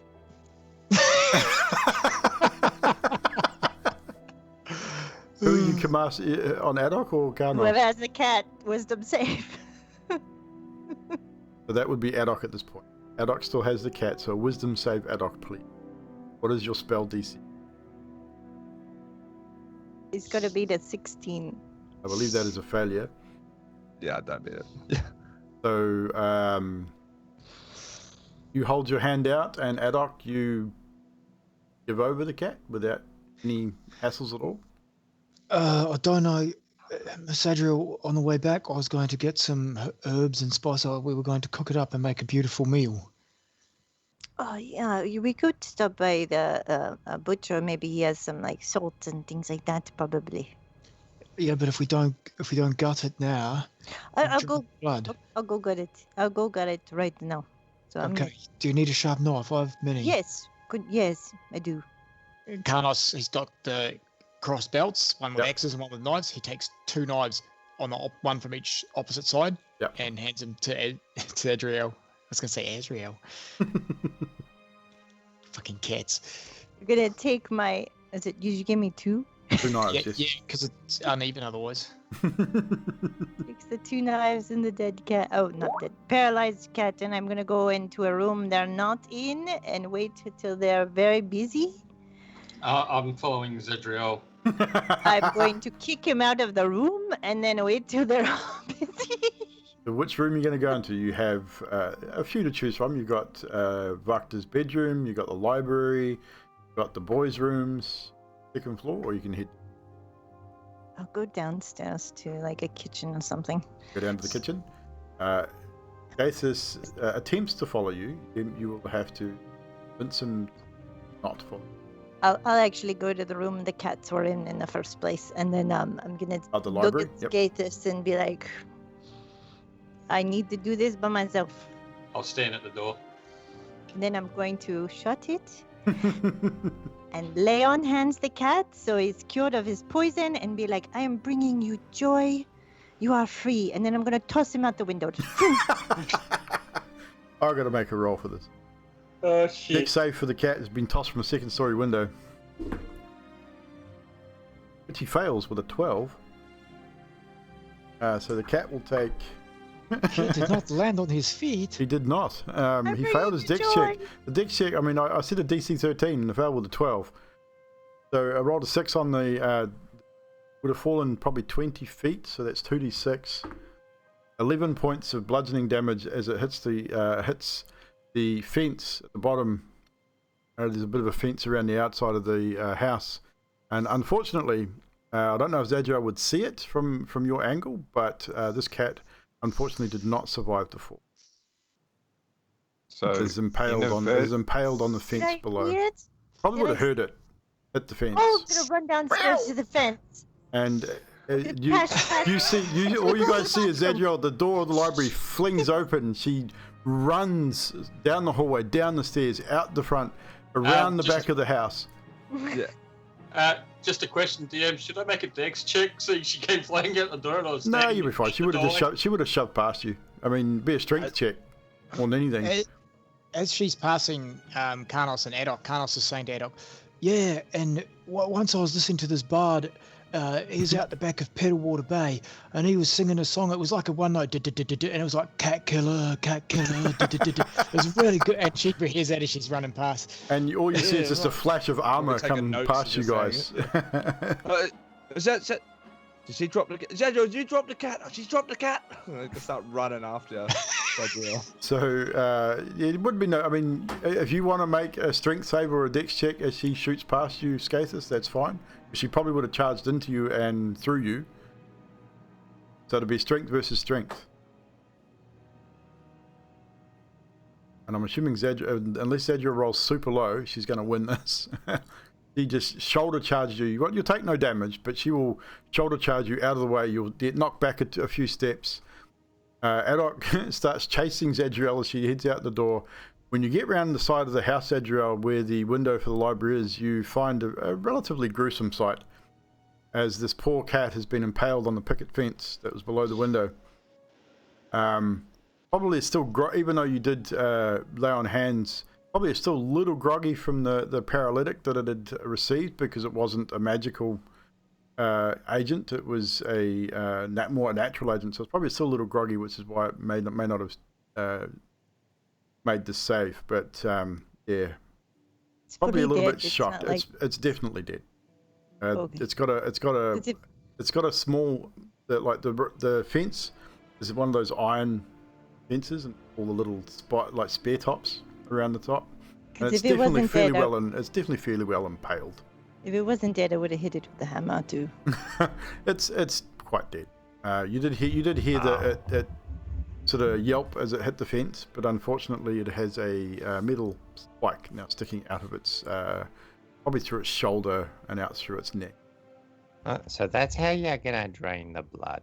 Oh, very interesting. Yeah, no, someone just has to pull it off the spike, I guess. But what is Adok's reaction when he gets around there and sees the cat on the fence? Zadriel, you realise that if you wanted to drain the blood, you just had to slit his throat, not impale it on a... I mean, effective, it still works the same. Look, you know what? It's cool. I'm just going to start pulling at the cat to try and get it off the spike. You would lift him up so he can reach. Okay, I was going to say you'd have to jump, because the fence is a regular sort of fence height, so you would have been trying to lift it up. But if Karnos helps you, you're able to pull the cat off the spike without any hassle at all. If you wish to continue butchering the cat, full view of the public, that is completely up to you. Hand Carnos' knives, like, there you go, and walk to throw up. They are very clean, Miss Zadriel. Thank you. And he slides it back in. I don't think she needed to use them. She found a better way. Potato. Better, not so good. I'm just going to fling the cat over my shoulder and just start walking. I just leaking blood, a trail of blood behind. It's alright, I'll just skin it when we get back to, I'll use the kitchen anyway. Do we get what we came for? Are we going back? Yeah. Zadriel's sick, so she's not talking. Right. Sorry, I was just what's the plan, Mr. Stubb? We've finished what we're doing here. Were you looking for some metal parts from something? Oh, yeah. So while all this was going on, I would have been scavenging the house, trying to find components that I could use. Okay, what sort of components specifically are you looking? Just looking for some wiring and like bits of metal that I could turn into something else. Roll investigation. Investigation. 24. Pretty good. Wiring, you're probably going to be hard pressed to find in a house with no power. So you might find some. I would say with the 24, you would probably know where to look, where you might find some form of wire type material, like springs. It's a noble house, so the beds may have an inner sprung base as opposed to a slat base for a bit more comfort. So you check the beds, and as it turns out, there is a very primitive form of a spring base on Lady Wachter's bed. You are able to harvest, I would say, maybe a couple of feet of wire worth of springs from the bed. As far as metal, what type of metal does it, like any type of metal, cast or deep metal? Yeah, I'd just take whatever and try to work out what I can do with it later. I'd say there's definitely farming tools, like gardening tools, shed out the back. So there'd be a number of different metals. So there'd be probably sort of a type of hedge trimmer, almost not quite like you get today, but a more primitive version, which has metal blades on it. I would say, and there'd be an axe and maybe a shovel and that out there as well. Very, very early forms of hammered metal for the shovel. This sort of area you're looking maybe wooden. So this, as a nobleman, probably some of the very first hammered metal implement found in this. I would say maybe 20 pounds worth of hammered steel.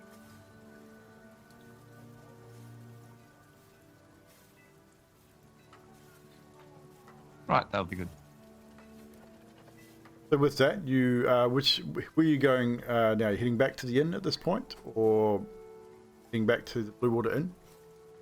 Yeah. Walking and talking, I assume. Anything you wish to discuss on your travels back towards?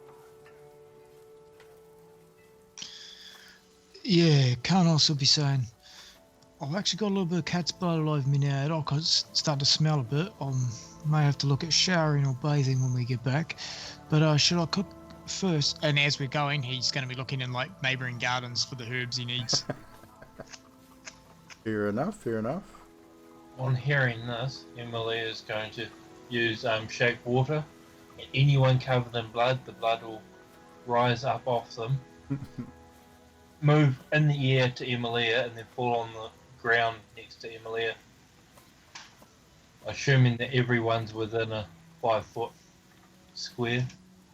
I'd say, not everyone's going to be walking within 5 feet of each other. You might get one or two in that group. You might have to cast it a couple of times to do it. Yeah. But you'd be able to do what Adok would probably definitely have blood on him because he's got a cat hanging over his shoulder, which several passers-by give you some of the strangest looks. They don't say anything, but one woman sort of covers her mouth and gasps as she sees the dead cat hanging over your shoulder.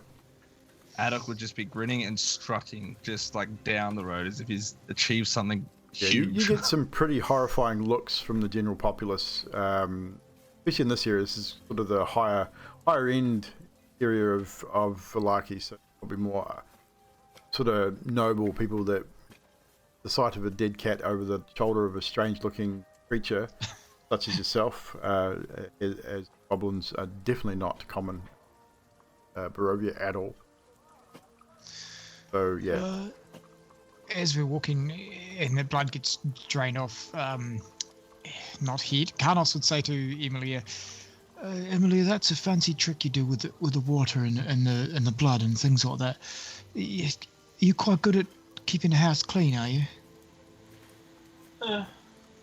I'm alright. I haven't lived in a house as such for quite some time, so I haven't really needed to, but I find a way of making a place to live for myself. It seems wherever we go, you're quite you easily make like a seat or a table or somewhere for you to purchase yourself. And then whenever there's a mess, you're quick to clean it up. You're quick to wash.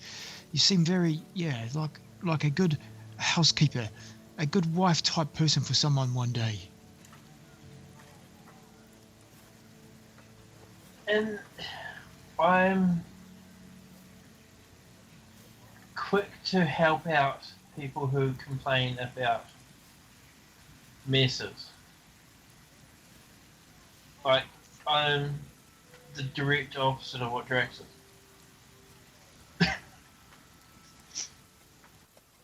I don't know what this Drax is you speak of. Is that a god of some description? A messy demon creature. Ah. It's sort of like, looks like Snorlax. What's a Snorlax? I hope it's not a cat. Definitely not a cat. Zadriel, I have a question for you as well. Yes. Yeah, talking to Mr. Stubb earlier, and he said you are quite the brewer of wines. Is that true? Did he? It just so happens that I have my own portable distillery in my pack, and I like to make beverages myself when I have the time. Maybe we could share some recipes one day. That is possible.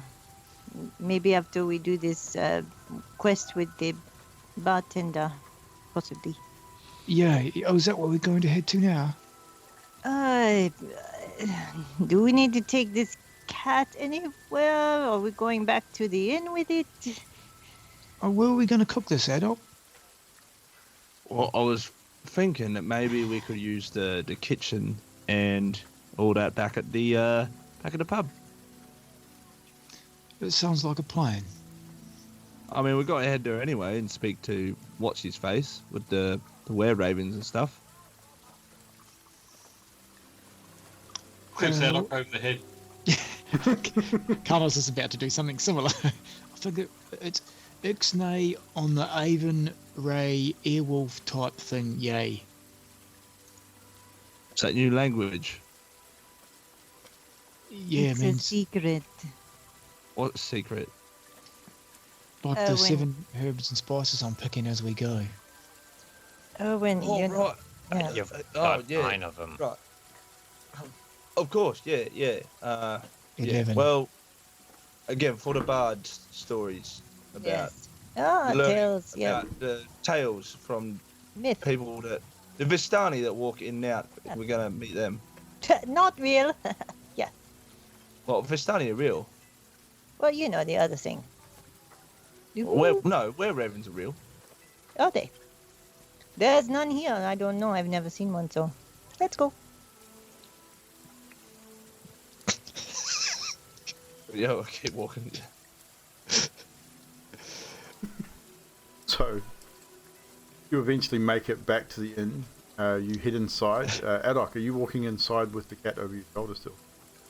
Yeah. Trail of blood behind it, yeah. Danica,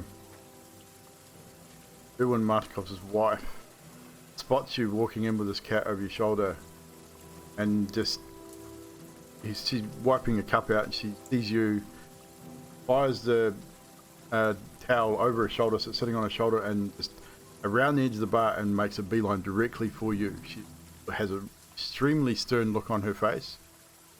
She goes, "No, not in my home. Take that outside." No, I've Nope, got to cook nope. it. No, You're not cooking that in my kitchen. You take it outside. Get out. yeah, I can't.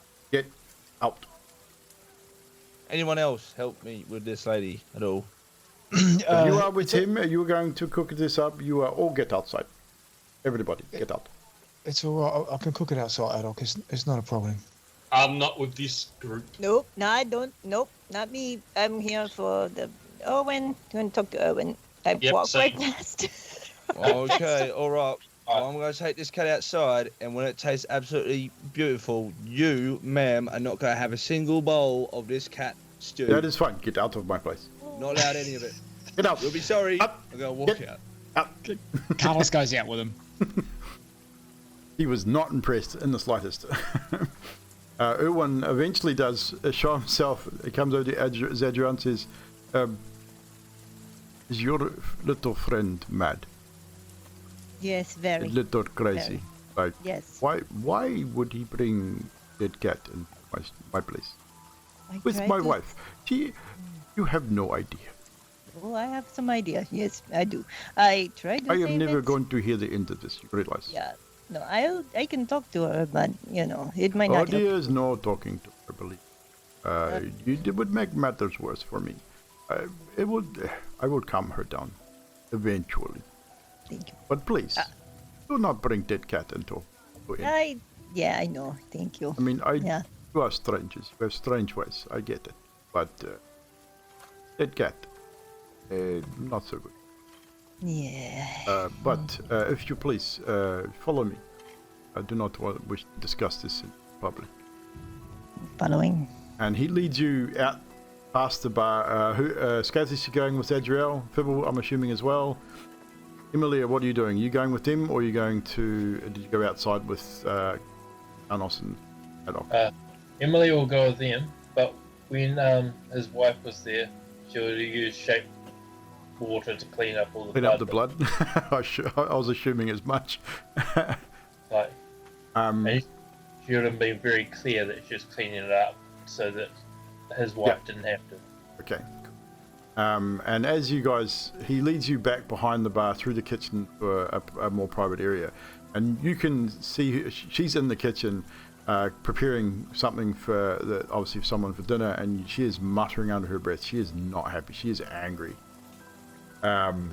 It's like along the lines, little fucking comes back. I will cut him. And she is really angry. Does Zadriel know anything persuasive she can say as a woman to a would woman? Probably, I would say even Zadriel would know not to approach this woman right now. She is angry. You would get the impression she would probably stab you if you talk to her right now. She has got a large butcher knife. She is cutting vegetables very, very aggressively. To the point where there's bits of carrot and celery and that just flying around the bench at the moment. She's just chopping madly. She is not impressed at all. But Erwin sort of rolls his eyes as he walks past her and leads you into a smaller private area. And he sort of looks around, makes sure no one else is around. He says, "Thank you for agreeing to meet and talk. I did mention this was about the wine. It appears that wine is drying up. They're running very, very low. Wine, like this is lifeblood. This keeps people happy. If we run out, then have a revolt on our hands. Cannot have this. So, if you are able, of course, to aid us in discovering why wine drying up, what has happened, and help solve the problem, we would be very grateful. And I would offer you and your friends room here for as long as you need, free of charge, and all the wine you can. Well, we will definitely find out what is happening. Do you have some wine in the meantime, or do you need a cask? I have 2 or 3 bottles left. It will not last long, but it will. We need to find out why the winery is no longer producing what it should be. Usually get several barrels a week, but had nothing now for some days. Maybe to make up with your wife, if you fill a barrel with water, I can help you out. While we go investigate the other shipments. You can. I can do something. Really? This is interesting. I lean into Zadriel and say, "What about the person upstairs room? What does he know about that person? Ismark, is it? Octavio? Octavio. Yeah. Are you asking him? You're asking No, him or you're asking you asking Zadriel? Asking Zadriel to talk to him, About what he knows about Octavio. Octavio, and the other guy we met at the castle. I can't remember his names. Vasily. That's it, Vasily. Did write these things down, Trash. Might remember them. I have a computer. I don't need to write things.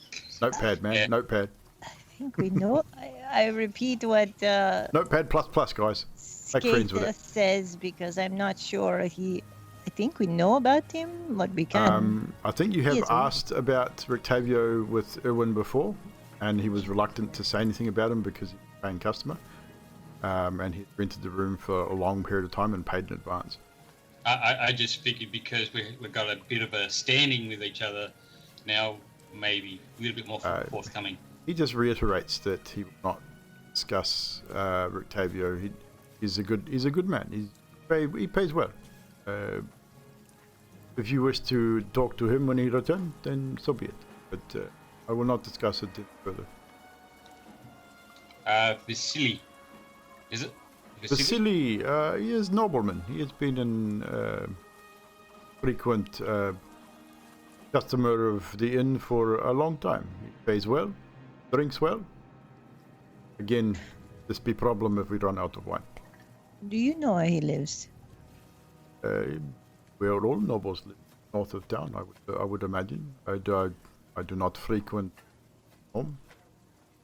I am not his friend, he's a customer. Okay. If you fill up the barrel with the water, I will get it on my way out, and we will gather up. This I am pot- interested to see and to taste. The quality of our own wine, of course. People Okay. will know if it is not.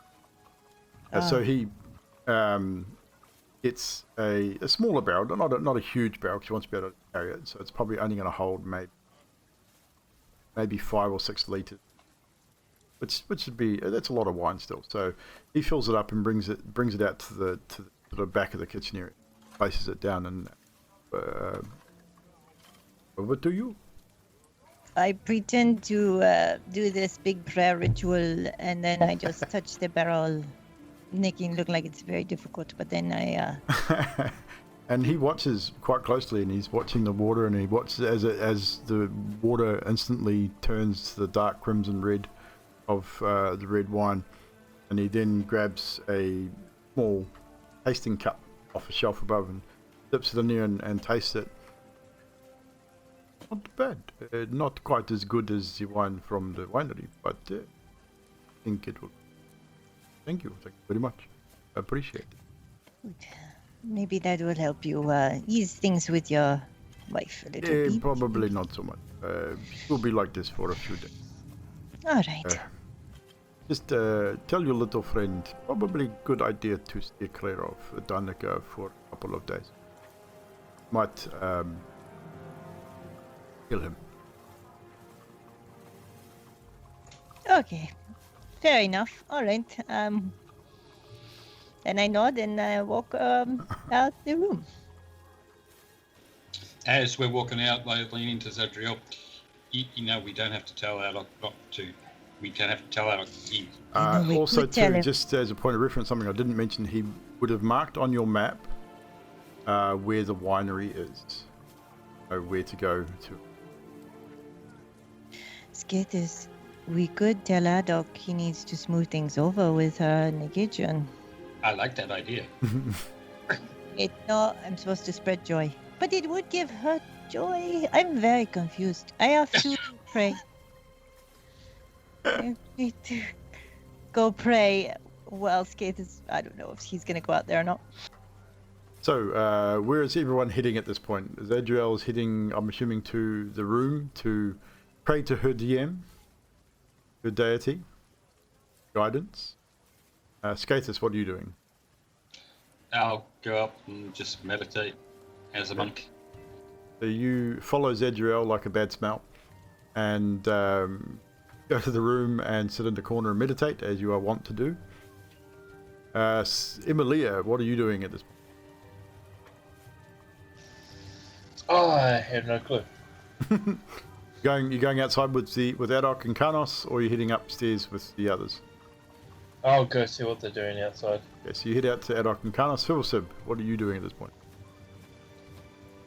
Even like as soon as that whole thing about the winery had finished, I would have gone.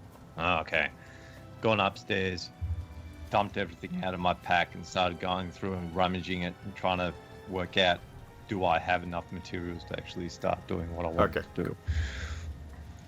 Let me know if you do have the materials to start. We can make.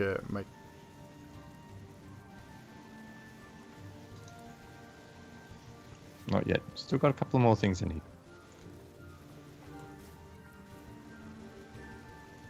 So with that, upstairs to do that. The rest of you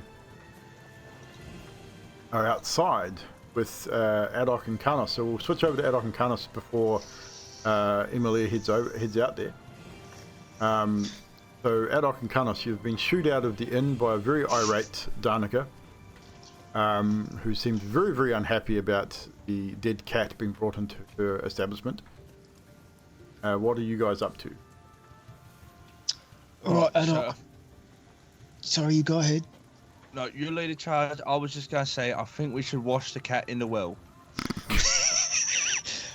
Just so you got the right idea, but you get a bucket of water from the well and bring it over here by the inn, right? I'll make you're good with the fire, right? You can make fire pretty quickly? Yeah. I can make some fire. Just nicely, we don't want to burn it. Right, so if you get a bucket of water and then you wash it and skin it, I'll prep my cooking utensils. So where are you doing this? Out the front of the inn? Well, I'm assuming they've got like a picnic area sort of thing there, right? Like around the back of them is like a small stable, like a small stable type area attached to the back of them. There's some of the occupants, the hitching posts and a well for like a watering trough for horses. There's a bit of an area there. There's probably even a chopping block and some firewood and stuff around that area as well. Sweet, that would definitely within the inn sort of area. And make it. I'm just thinking, if you're doing this right in the front doorsteps in front of everybody, I mean. No. I'm assuming Karnos will be a little bit more intelligent than that. Just minorly more intelligent, not much. Just a little bit. But definitely because it's closer to the well, we don't want to have to make big trips. And if there's a little bit of wood and stuff there too, it's easy to make a fire. Yep. And Adok, you would doing what you're doing, you would see Karnos open his pack, and he would pull out a small wooden box and a little round pot. And in the wooden box, he's got little bits and pieces of what you'd call herbs and spices, like a spice rack, but not a rack. It's like little pouches, little leather pouches within a wooden box. And it's got some silverware, not actual silver, just some rubbish, knives and forks and things for stirring and whatever. And he would get started mixing a bit of the bits and pieces in. Some of the dried vegetables he's collected over time, some of the fresh he collected out of the garden earlier. DM, did you want me to roll for any of that? No. Again, with the skill and implements that Karnos has with those that comes along with that, you'd find what you need quite easily. I'll get you to make a couple of sleight of hand checks, and if you were trying to take them without permission. Yeah, on the way past the houses, yeah. Yeah, so just a couple of sleight of hand checks to see how much you were able to. I'm actually alright at sleight of hand. Not bad. That's one. Oh, wrong one. I hit stealth. I'll do that again. Sleight of hand. Come on, sleight of hand. There we go. 23 and 15. Same average out around 16. So I'd say you'd get what you would have needed. Maybe a couple of ingredients you couldn't find, but for the most part you would have found what you think to make this cat taste okay. And I pop open the nice new cookbook and I try and find something that I can sort of substitute cat for, and I try and look for the rest of the ingredients nearby, like whatever vegetables I can from the kitchen and that, while Adok's prepping the cat. I would say you find a recipe that uses squirrel as its base meat. Think, squirrel, cat, pretty close. So do you enter the kitchen and ask Danica for some of the other ingredients you do not have? Oh, hell no. Yeah, I would definitely more be just. Or do sort you of, ask Erwin at the bar, I would imagine? Yeah, I was more thinking go to the bar and just ask nicely for just a couple of small, nothing. You're only making a small stew, sort of enough for. So as you come in, Erwin is at the bar because Danica is still grumbling out in the kitchen. Yeah. Erwin has come out. It's probably the time that he would have been discussing his stuff with Zadriel as well. So he was there briefly. He was collecting a small barrel, and he was then heading back out the back. And as you sort of grab him before he heads out the back and ask him for the ingredients. And he said, I would happily pay, sir. I think it would be fine. If you give me a few moments while I finish talking to your friends, I will get you what you need, hopefully with all my fingers intact. I will join you shortly. And Carlos drops 2 gold on the bar anyway, just out of reach of any other patrons. He leaves it there because he's got his hands full. So you then head back outside. In that time, you guys probably would not see Emilia and or Zadriel and Fibble head upstairs because you're probably around the back, more towards the back of the inn. Emilia, you would have to make probably a perception check as you head out to see if you can find where Adok and Karnos are. And what you find, Karnos, is eventually Erwin comes out the back for something and spies you and goes, "Oh, I forgot. One moment." And he does leave for sure, but comes back with the few of the remainder of the ingredients in there. Maybe a couple of potatoes and a carrot or 2. Perception is 18. 18. So as you walk out the front of the inn and sort of look around looking for Karnos and Adok, you would probably have spied Adok returning from the well and heading back round the side of the inn with a bucket of water. And you would probably follow him and you would see them there preparing the said cat, washing it, gutting it, skinning it, and I would say by this stage Karnos has probably built a fire ready for Adok to start. Karnos is also watching Adok. What's he like at gutting and skinning these couple of cats? Roll a dex check for these Adok. Okay. 30-20. 30-20. Pretty skillful. He starts at the sternum, works his way up, past the ribcage up to the wound in this cat's neck, which is there. Up around the shoulders, over the top of the shoulder blade, and down the insides of both legs and around the paws, and eventually grabs the skin from the tail, from the shoulder end, and pulls it off in one swift motion, almost turns the skin inside out and just leaving the fur on the head and around the paws. Once he's done that, he then opens up the gut of the cat, removing its innards, cuts off the paws and the head, and left with the just not unlike a rabbit, skinned rabbit, without its head. And with a dirty 20, he does a pretty good job. That's a mighty fine job you did there, Mr. Adok. If you can just do your magic-y thing for my fire to get started, we can get underway. All right, yeah, I will. So I do that, and then I start to put a bit of black powder in the. Actually, no, I probably won't do that. That's a bit too powerful. I just cast Firebolt. I was waiting for it. Come on. I was going to yes. I was gonna go. Yeah, I'll just cast Firebolt at the direction of the. Yeah. No need to roll for that. I mean, a Firebolt's a base spell. It's cantrip, easily enough cast in a particular direction, and it does. The tinder's dry, even though the weather is drizzly and rainy. You've managed to find some dry hay, and that, I mean, Karnos, you've probably built it in an area where it's covered enough that you're not going to get it rained out. So the fire does start and starts to heat the water and ingredients. How are you preparing the body of the cat? Are you cutting it up, cooking it whole? What is your... I would talk to Adok. So how do you want to do this? The recipe in my book calls to cut it into a meal-sized parts for portions for a person. And I'm thinking like, how you do like a chops, like you do a few ribs together at once. I'm thinking like that. Adolf, what do you recommend? Look, I mean, you've got a recipe. What I was thinking about filleting a bit of the meat off the bone, or just letting the meat actually fall off the bone in the stew. We slow cook it. But I mean, if you want to take the ribs as well, we can do different sections. We can maybe use the cat head as well. We use the cat head. I'm not a big fan of the cat head part. You can do whatever you want with that in the future. I will help you, but let's make this meal appealing to the others, eh?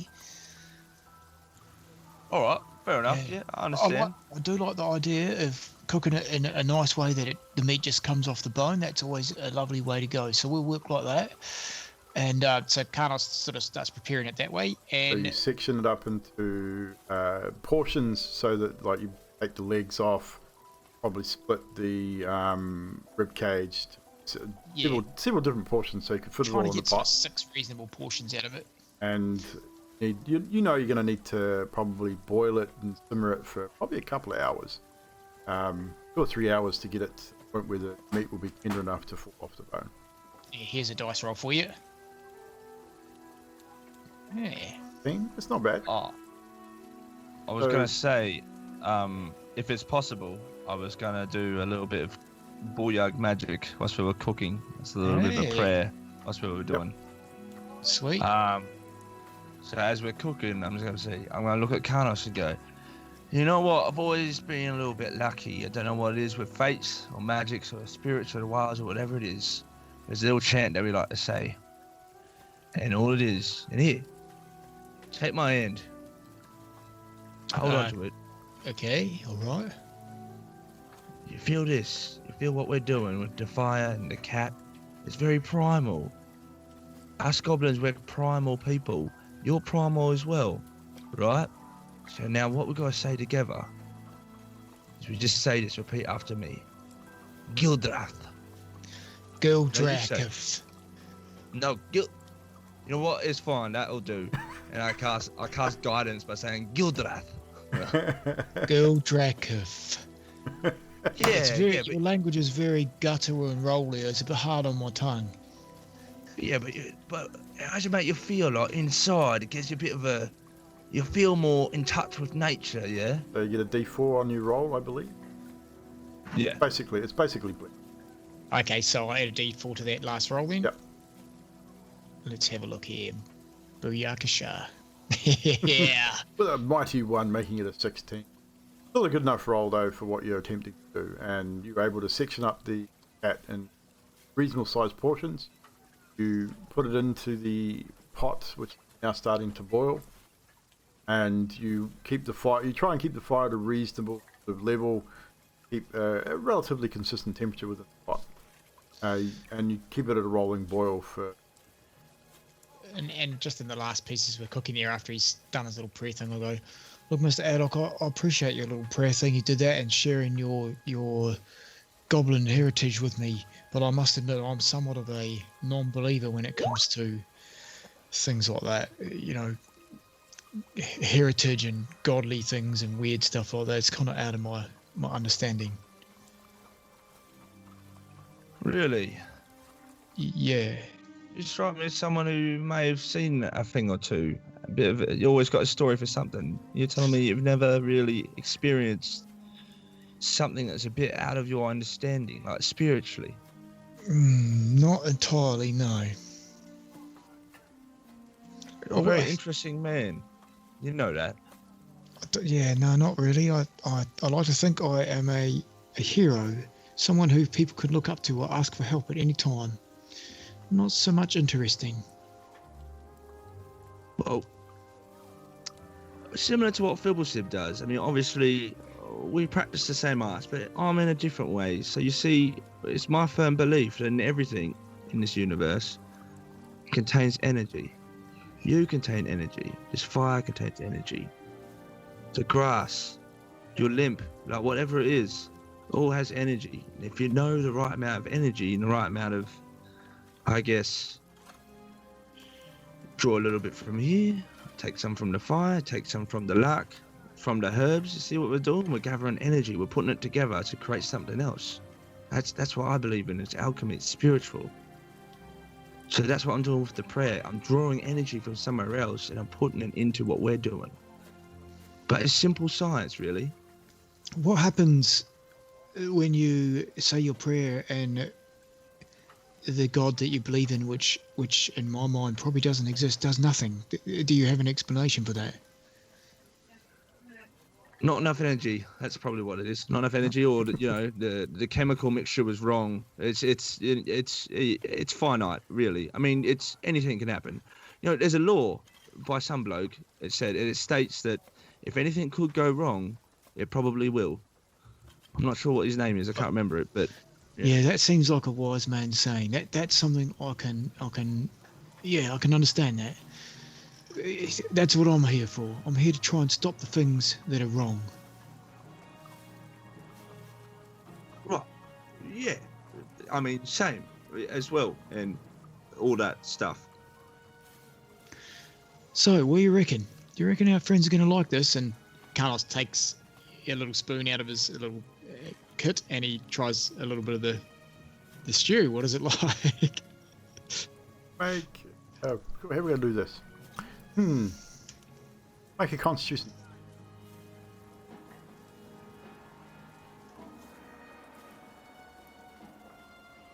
Oh, more salt. It's a little rough. It needs a little bit more attention.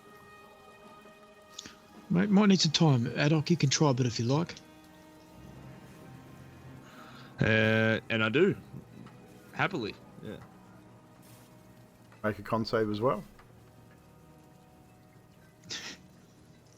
Emilia has joined you at this point, but she seems 14. Preoccupied with something else currently. 14? It tastes okay to you. It definitely could use something. You're not entirely sure what, but it tastes pretty good so far. You ever heard of chili? I feel like it needs a bit of chili. The hot. I absolutely love hot foods. Spicy foods are right up my alley. Yeah, great chili. Fantastic. I don't think I have any here, unfortunately. I just have the usual suspects, like thyme, basil, a bit of mixed herbs, some dried garlic, and some salt, some pepper. Just the usuals. Nothing like chili. Sorry. That's all right. I'm pretty sure I could get it from the kitchen. I'll just go ask. Yeah, good. That's a good idea. Yeah, she'll be happy that you're not dragging a dead cat in over there, eh? So. Yeah, she should be all right by it. It's fine. She's still not getting any though. It's gonna taste wonderful, but she's still not getting a bloody drop. All right, I'll keep stirring here and maybe just add a pinch of this and that while I'm waiting for you.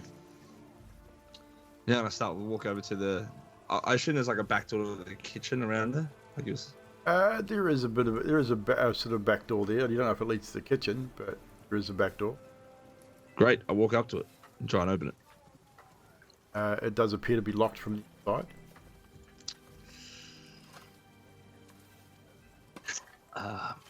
I will pick this lock. I will attempt to roll sleight of hand with a nat 1.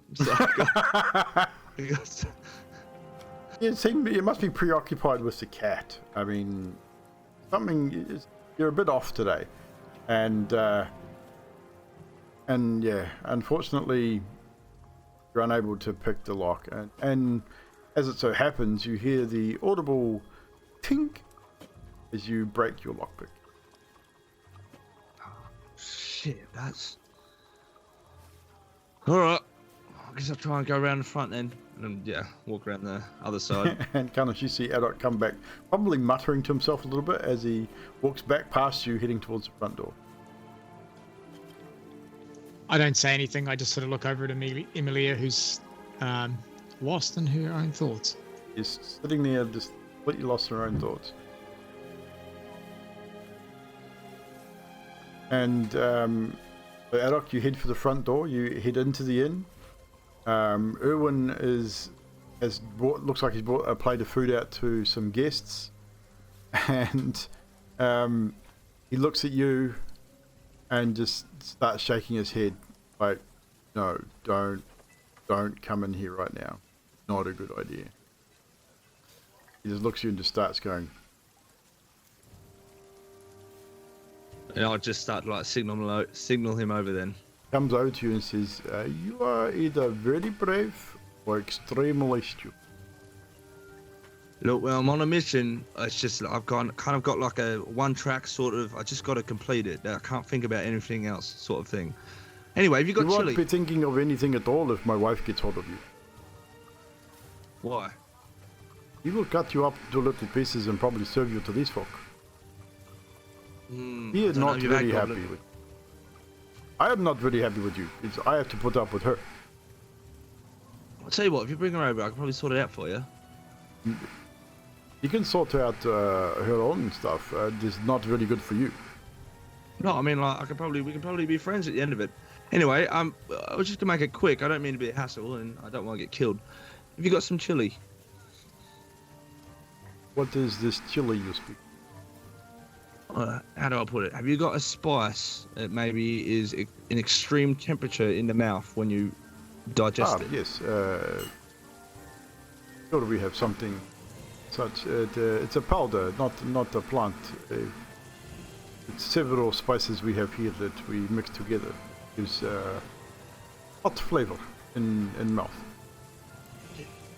Great, that's exactly what I'm looking for. Look, I'll tell you what. Wait right here. Do not move. Do not go anywhere, because if she sees you, you are a dead man. Problem.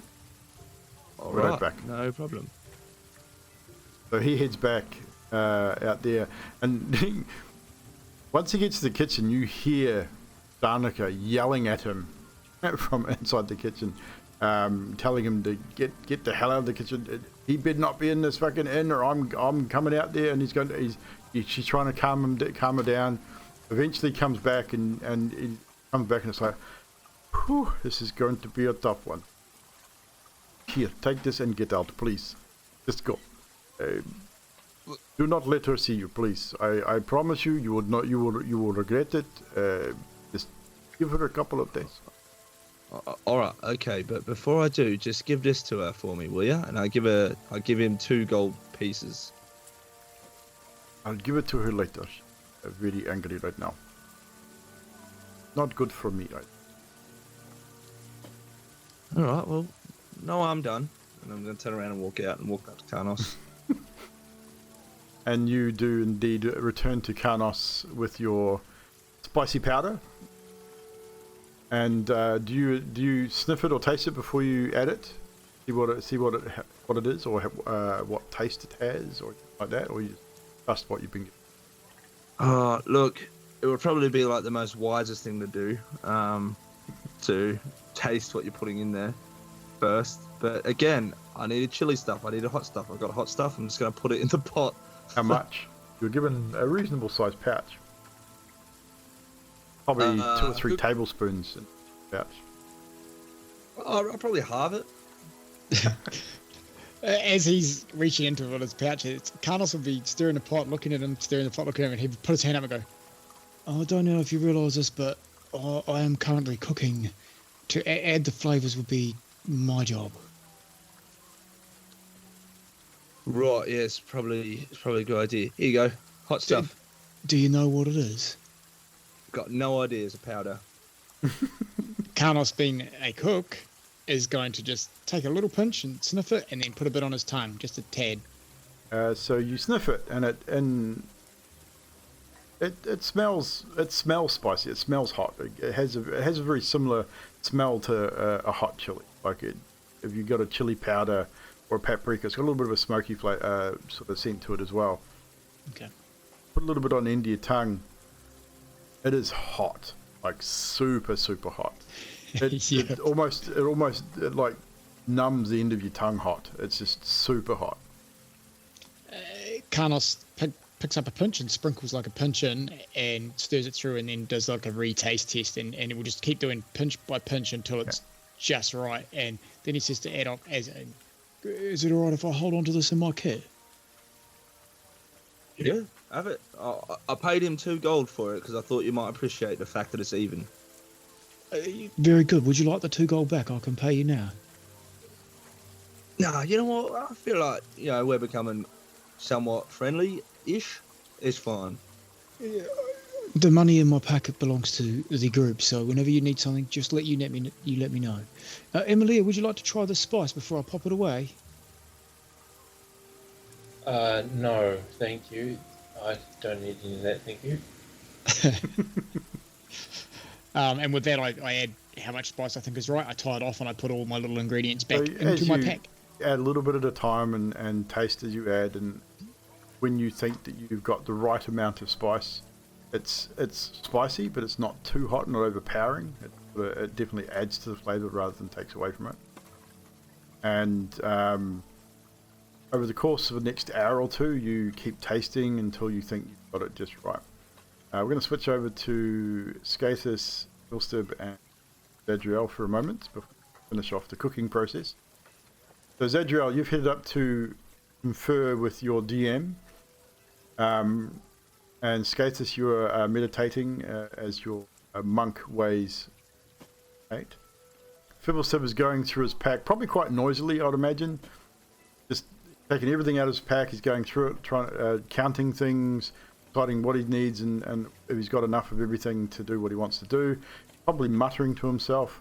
So I would imagine that your meditation would be relatively disturbed by this. Not probably too much. You're probably used to having a distraction while you're meditating, but definitely not the distraction you're used to while you meditate.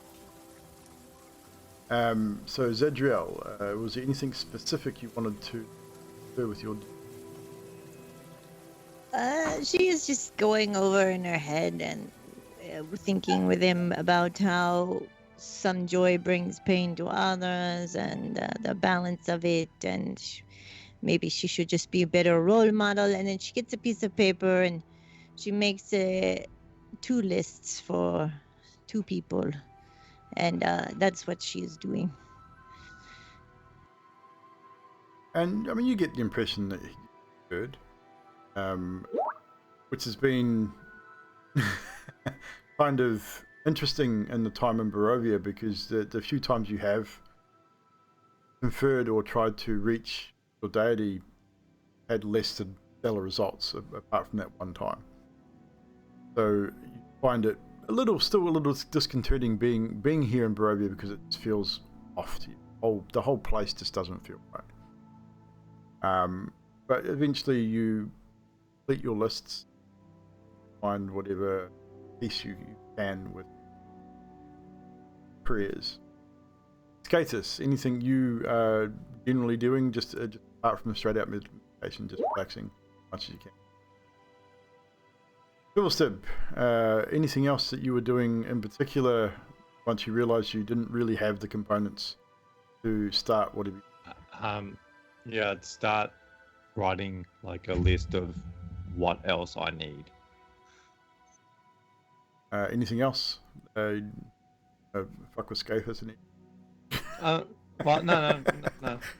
It would be, look at the materials, write down some stuff, do some sketches of what I possibly could make. Yeah. Then, just that. It's like, sure. Oh, no. Yeah. That's what I kind of figured. Just muttering to oneself while drawing and collecting your thoughts. So with that, I'd say over that course of that time, you'd probably spend a couple of hours, all of you, doing that anyway, as the rest of these guys are outside cooking the cat. So you get to the end of what you think, you get to a point where you think, maybe try and taste it again, see what the result is. So I need you both to make a con save again if you wish to taste your creation to see the final results. 10 and a 24. Now we're talking. So we'll average that out. That's a pretty good roll. It might be a little spicy for you, Adok. You like spicy food, but you think it might be a touch too much, but it still tastes good. Karnos, you think it's perfection. It's exactly how you thought it would be. The meat is definitely just falling off the bones as you pick up. You use the spoon and you sort of pick up a portion of the cat, and most of the meat has come off the bone.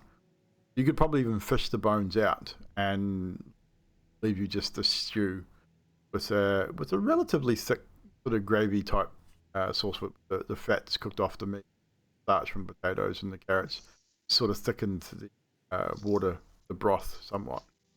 You got a sort of a thick soup / stew, but it does taste pretty good.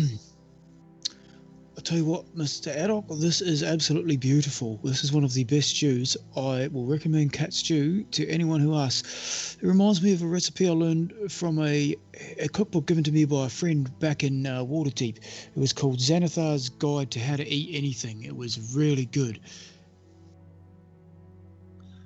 So I'm gonna write that one down. I'm gonna keep an eye out for it because you're not a bad cook. I would actually. I mean, normally I would just throw a bit of salt, bit of pepper, and some crushed weeds and stuff. But this is actually a lot better than what I was going to do. It's all about being a chef. Own tastes. Should be a chef. Yeah. I just enjoy a bit of cooking on my downtime. You should wait till we get a place where we're going to stay for a little longer. When I get my brewing kit out, I can make some really good ale. I like the sound of that. Shall we give a bowl to the others? Emilia, do you want some? Yeah, let's call some over. Emilia's going to say, after watching all of that, I think I'm going to throw up. And So Emilia gets up and walks away. Where are you headed, Emilia? Oh, come on, Emilia, give it a go. Come on, you're happy to try out the fat boys from the Wachter house, but you don't want to try cat stew. Well, if you don't want to try cat stew, I've got scorched cat kebab if you want that instead. And with that, she clamps both of her hands over her mouth and basically takes off the sprint. Whereabouts heading? Just heading back to your room or somewhere to actually vomit? She's going to go until she's out of view of the other two. Yeah. And then she's going to bugger off into town. Okay. Malia heads into town. So that leaves Addock and Panos with your cat stew. Emilia has disappeared from view. You're not sure where she's gone. You assume she's gone back up to her room. You prepare yourselves. You grab your pot. I'm assuming you've got all the bits and pieces you need so you don't burn yourself. Extinguish the fire. It would eventually probably extinguish itself, but you would be relatively courteous, not try and burn the inn down, and extinguish the fire. And you head upstairs to your room to offer your delectable meal to your friends. Once you do eventually make it up there, Emilia's door is closed. You walk into the communal room that the rest of you guys share, and Gaithus is there meditating. Zadriel is writing on a couple of pieces of parchment, as is Fibblestib, as you enter the room. I sort of holding the pot with my like a little glove thing. I'll be waving the smell around. Go, can you guys smell that? This is absolutely gorgeous. Roll a con save as the smell wafts through the room to see your reaction. Smell of decatched stew. 18, 17. They're all pretty good.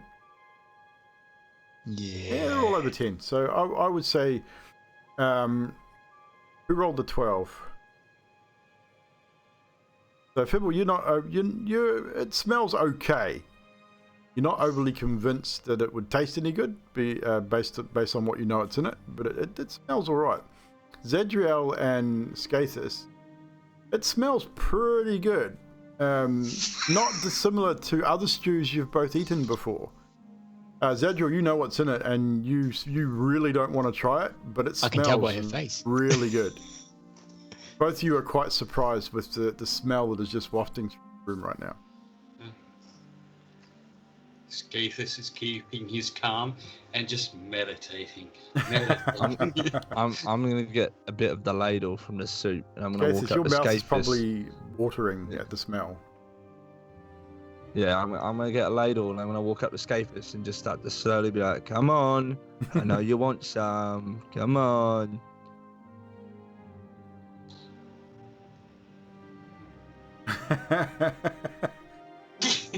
Roll a wisdom save, Skathis. You can't say you don't like it until you give it a try, right? Come on, just a little bit. Your mouth is really starting to water. The smell of it under your nose. It's like I take some. I got no choice at that. Well, you do have a choice, but it is really hard to resist. It really does smell really good. Hey, I rolled an 8 from your wisdom. Come on. So Skathis opens his eyes and looks at you, looks at the spoon, and then just reluctantly takes a small sip. You're pleasantly surprised, however. It's a little gamey, but it has a good spice kick to it. But it is relatively tasty. Surprisingly, even though you know what's in it. What I say? Well, I tell you. What you think, Skathis? What you tell us? Tell us. Come on. Did it have to be cat? Yes, it did, because it tastes great, doesn't it? Doesn't it, Carnos? It's one of the best meals I've had since we arrived in this accursed land. Again, did it have to be cat? Oh, I mean, it could have been dog, but there was no dogs. Yeah, and if we didn't tell you it was cat, you would not know, would you not? Probably not.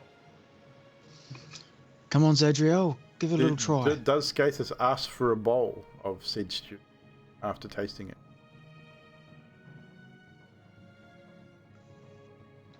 Weak at the knees, yes. Is this Skathis that's weak at the knees, or is this trashy? No, Skathis.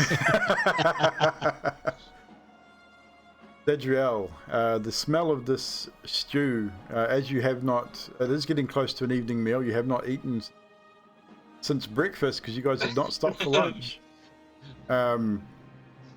Roll a wisdom save. Zadriel would be traumatized after saving roll a this wisdom cat save with and advantage. then eating it. Roll a wisdom save with advantage. Based on the whole incident. Come on, one little sip, Oh, Zadriel. shit. Holy crap! Zadriel is not eating that stew. She is tight-lipped. She still has that horrified look on her face. As I'm assuming, Adok, you get close to her with a ladle of stew as well. Not Yeah. for any price. Thank you. Oh, What? Zadriel, may I remind you what deity that you serve? It's about bringing happiness and peace to everyone, yeah? Do you know how much happiness you will give me and Carnos if you just took a little bit of a spice, a little bit of a sip? I cannot bring happiness to others unless I find happiness within myself, and that meal will give me diarrhea. I am not eating your cat that I tried. You know what? I've made a list of helpful things. Here is one for you. It is what we don't kill in public and what we can kill and eat. And that's for you. This is no good. Zadriel, you can't judge him on eating cat. Do you eat beef?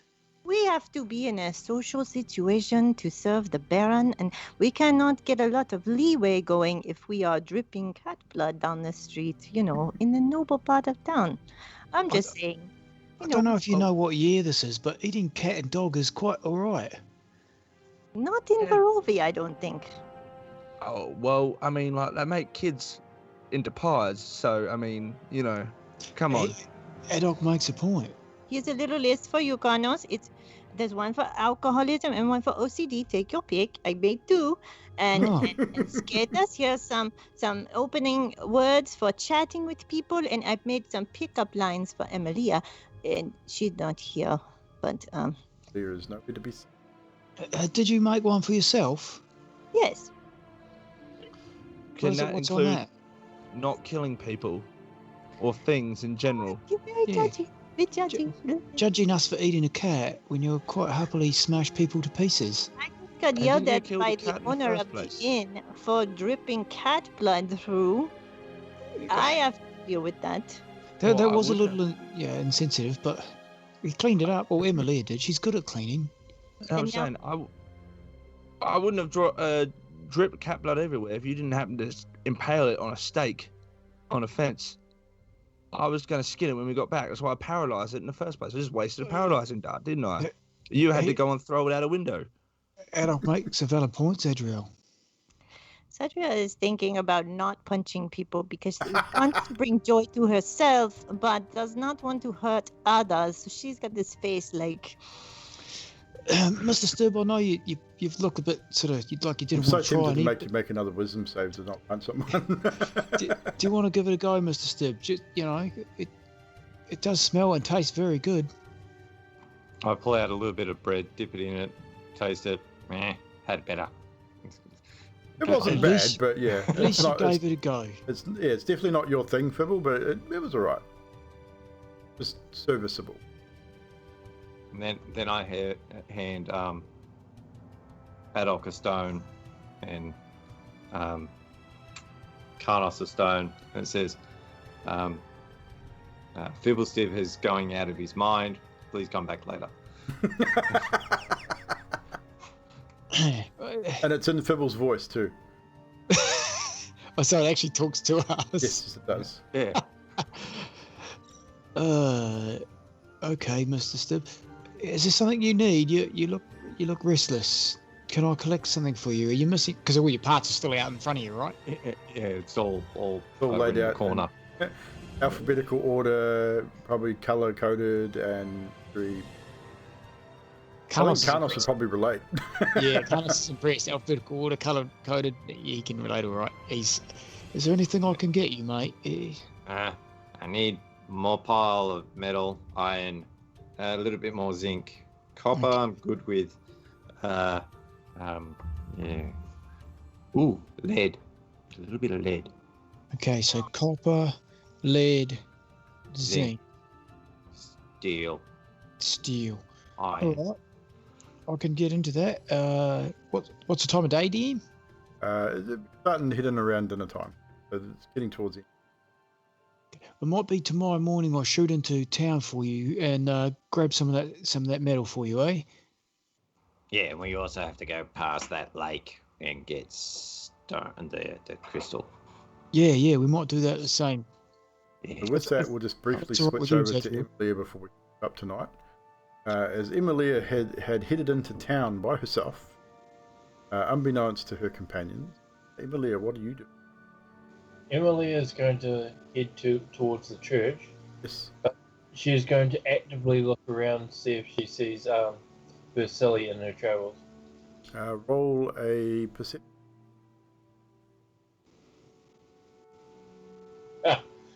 And that one. 3. Yeah, nah. It's still daytime, so you'll be at a -1 as well. So Yeah, that's 3. Yep, so down to a 3. So yeah, unfortunately, as you sort of walking around, specifically looking for Vasily, you don't really see him. You had to sort of walk into town and then backtrack to go back to the church on the opposite side of town to the inn, or back behind the inn. So you are unable to find Vasily. What are you doing at the church once you get?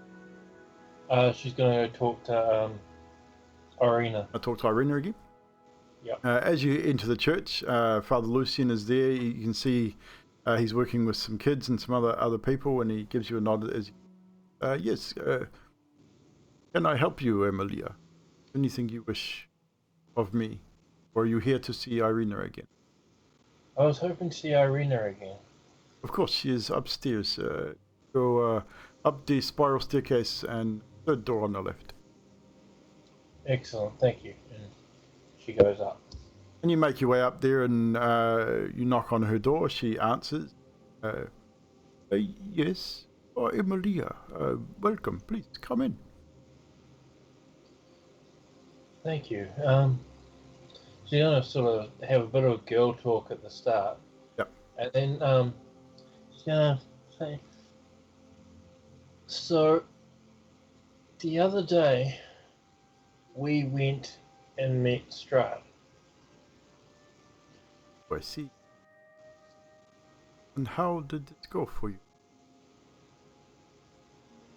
I have a question about you. It's like you have been bitten by said vampire, correct? Correct. I am feeling much better. If here in the church has lessened his grasp on. So you're feeling much better. Yes. That is good. The way I felt when I was with him, I did not feel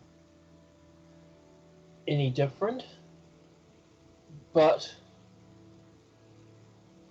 when I was there, I felt as if what was within me was stronger than it is elsewhere.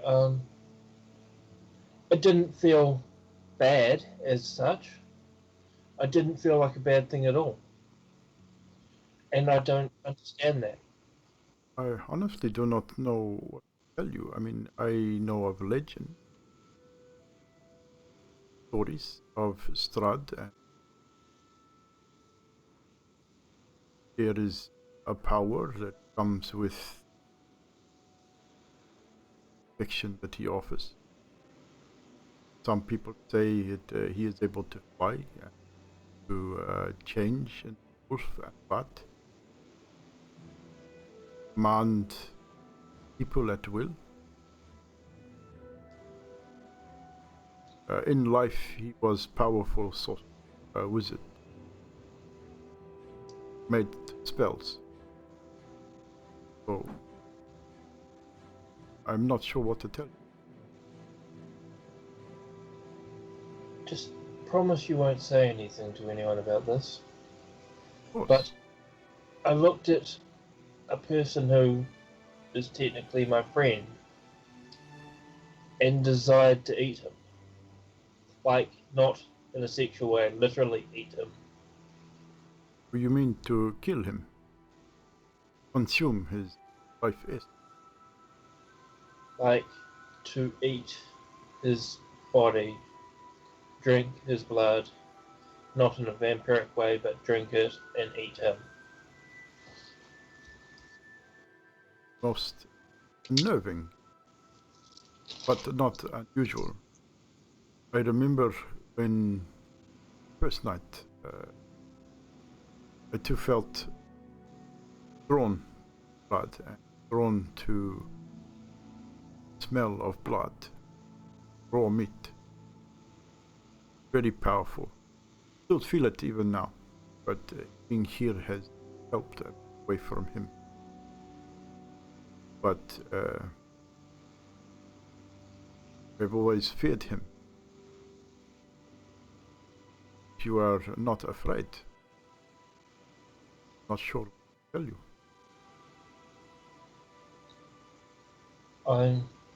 It confuses me because I'm not afraid of him, and I don't see, I'm not afraid of anything really that I've seen here. Like stuff which should scare me. Do you wish to be free of this affliction? I don't know. Tough choice you. You deny him, force him, friends. But if you were to accept,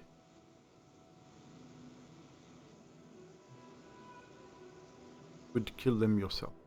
Could you live? Would be trapped here forever.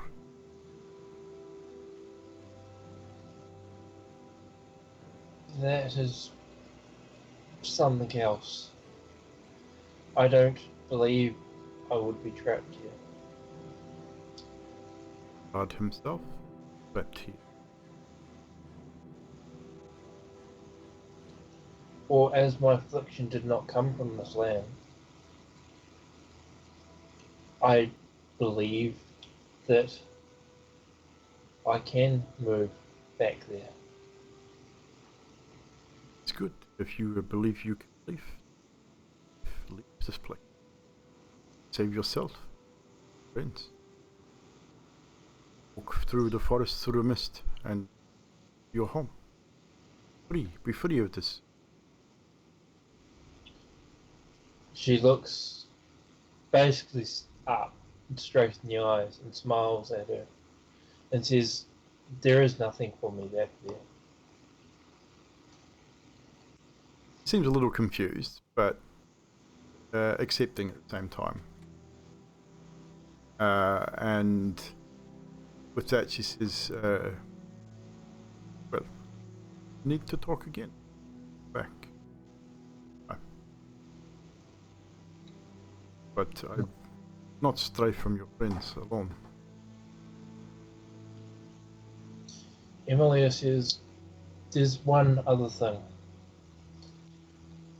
The other night, we were attacked by Lady Wachter in her home, and I saw something that I have not seen in a long time, and I was overcome.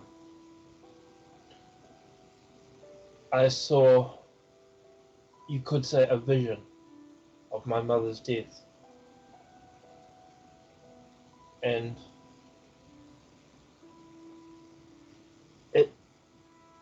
I was lost. Like, I knew I was in the basement of the house, but I could see my mother's body on the floor. I could see the people who attacked her bodies all around. And it was... Grief is a powerful thing. Grief to strange things, especially in the plants. This does not surprise me.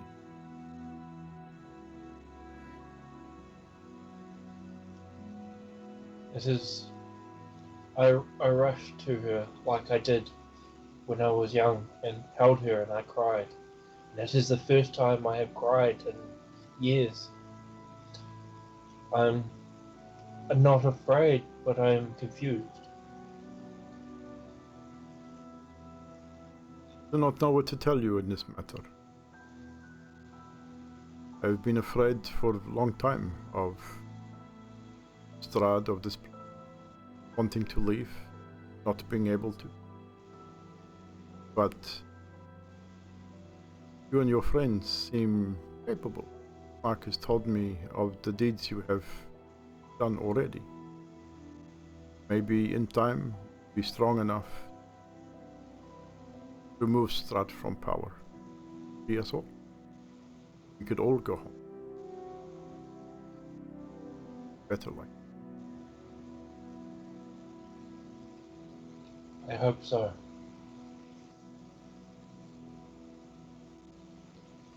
Good night, Emil.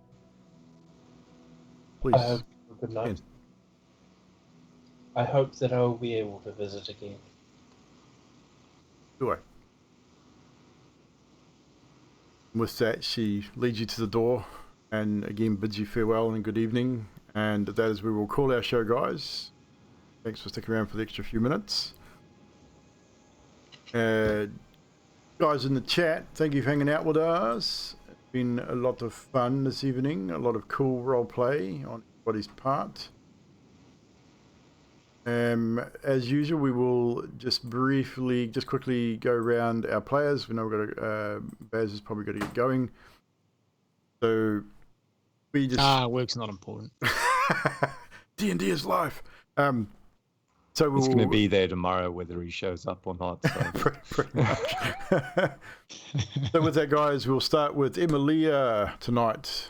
A moment or three from you from tonight's chat, or tonight's RP. So there's the Baron basically saying that when Adok was asking for like money for that, and Baron pointing out, I'm sure you would have filled your pockets on the way. So, yeah. The Baron's a pretty astute gentleman. Not a silly man. Command Give by Zadriel. Give me the cat. The whole cat saga as it is. Yes, I thought that was brilliant. Brilliant. And somebody said boned by Batman at one stage. Yeah, that was that was Carnos, I believe. I lost my shit. It was like that broke me. It's the perfect moment. So with that'll be we'll leave some for other people. So Emilia Skatis, a moment or two from you, please. So yeah, definitely the cat saga. Oh my god, guys, really? But I'd have to say the best part for it was Zadriel healing the cat, throwing the cat out the window. Oh, Definitely. but These things do happen, and I love doing them to you guys. So it was great. awesome. I loved the entire episode. It was great.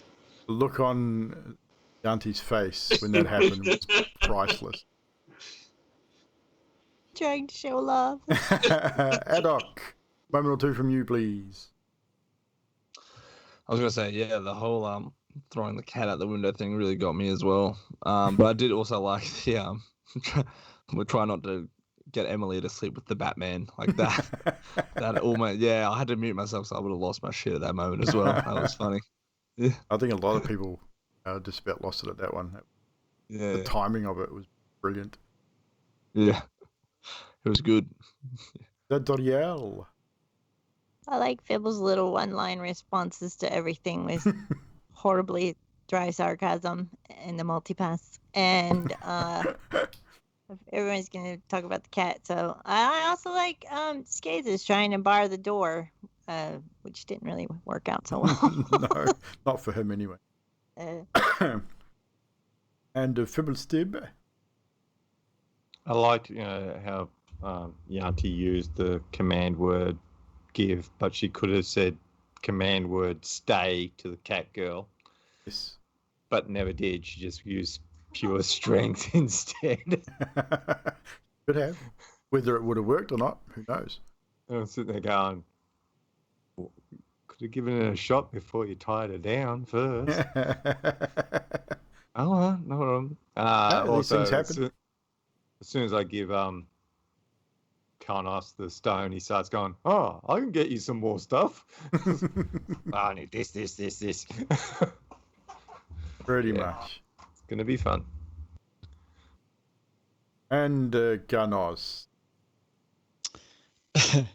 Yeah, I agree with Football on the old command there. I quite like that, but did wonder why it wasn't used earlier. For me, and I'm just going to take one moment that I laughed out loud at, and there was a few of them tonight, but was Yanti's face when Karnos mentioned Amelia was a good cleaner and good at housework and being a housewife. Her face in camp was it was like telling my wife to go to the kitchen and clean up. It was awesome. Yeah, I was ready. I thought, oh, I'm going to wear some of this, but no, that was classic. That's the main one for me tonight, I think. A couple for me as well. I think one that the strolling through the populated streets of Vallaki with a dead cat, dripping blood, on the shoulder of a goblin, grinning and skipping down the street. It was definitely like, okay, I got to make some rolls here, and the rolls were pretty. It was all mainly just for the reaction. Nothing. I mean, from what Adok assumed, he's probably and Karnos is quite correct. The lower class probably do eat cats and dogs in this particular land because food is not readily available, and they generally don't spend a lot of time outside of the city walls. So it is quite possible. So the reactions would have been a little bit less in certain areas, but in the noble part of town, definitely would have people would have taken notice of the dead cat. The whole cat saga from start to finish, right through the cooking of it, the bringing it into the room, Skathis folding and tasting it, Zadriel just saying, nope, I'm not fucking doing it, I don't care what you say, I'm just, no way, nope, this is a big note for me. The whole thing was just brilliant. And I mean, roleplay in general has always been pretty cool with everyone, and it's just getting better and better every time we do the Curse of Strahd stuff. Even with the funny stuff aside, the serious roleplay is matching the humor and the comedy as well, which is real. I mean, that last conversation between Emilia and Irina especially, I didn't expect it. I didn't expect that kind of conversation from Drax. So Drax, well done. Your first time role playing in D&D is coming along beautifully. You're doing very, very well, my man. Top notch. Yanti pointed out in the chat earlier too that Emily is not happy to go and girl talk with the only girl in the group. She has to bugger off to a NPC. I know, right? I don't know that Emilia would probably talk to Zadriel about the things that she's Irina about. So. Yeah, I don't think so either. No. Maybe in due time, possibly. Who knows? Things may change. But yeah. But good work, guys. Another amazing session for our Curse of Strahd. Again, technical issues aside, a great show. Hopefully by next week, I have it all sorted. Question for Zadriel. Yes. Are you sure you're a paladin? I love people. Love killing people. Yeah, I mean, it's like, there's been a few moments that have made me question the validity of the paladin class too, but we'll let it go for now. I put it down to being in Barovia. It's the land. It's the land that's causing the issue. The vast difference there is between Zadriel and Fiala, like, it's fucking awesome. It's amazing. Yeah, I mean, completely separate. Completely opposite ends of the scale for the character, which is good. Yeah. I'm enjoying it. I think the whole thing's great. I mean, in due course, depending on how Zadriel continues to do things in Barovia, it may have negative consequences for her. Who knows? Strahd might use that. Maybe not. He may not be able to use it. Depends on her convictions. It's quite hard too, going from one character in one campaign to another character and trying to lose that quirks of the other character. I don't especially know. when the campaign's still continuing. Yeah. How you guys like?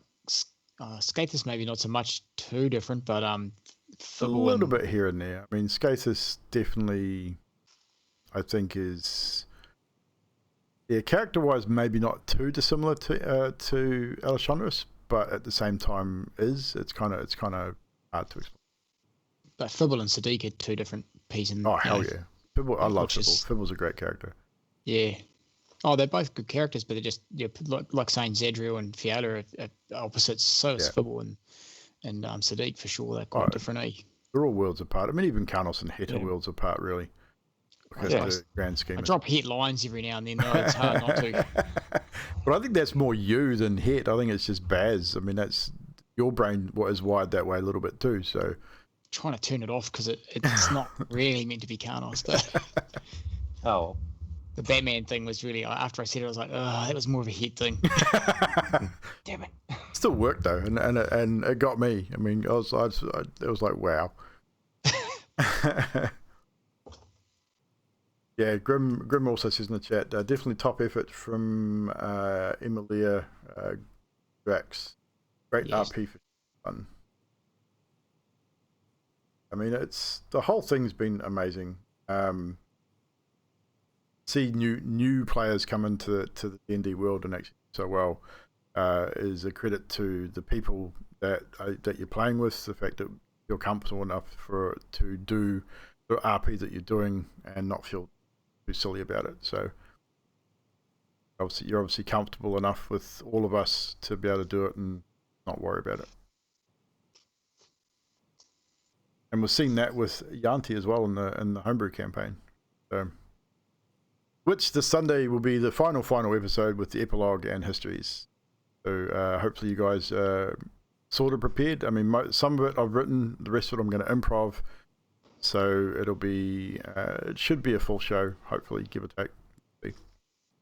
But it should be, that'll be the end of that campaign. We'll then have a week off, and then we'll come back and do a Q&A with the chat, just to basically, or even just to hang out as a group and just discuss the campaign.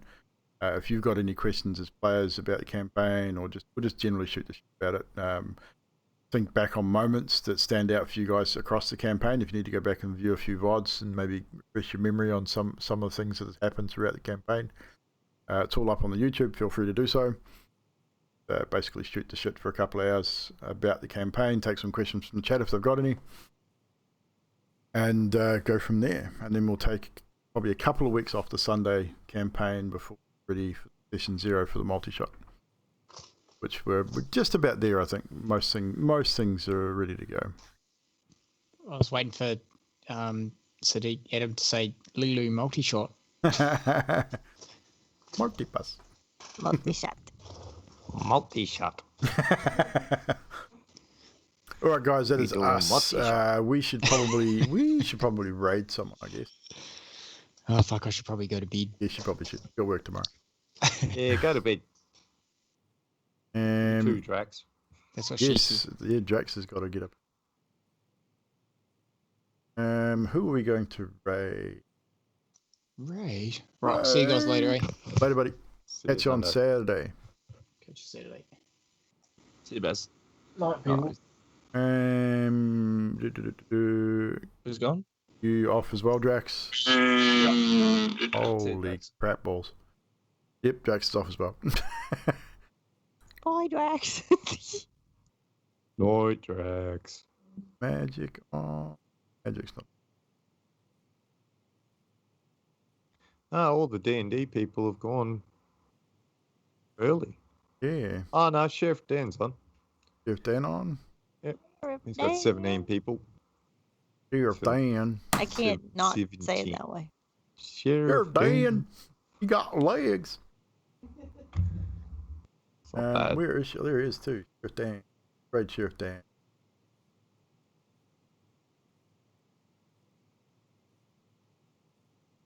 Copy pasta.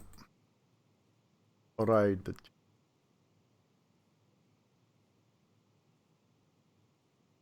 Alright, ladies and germs, that is us for the evening. We're gonna raid Sheriff Dan.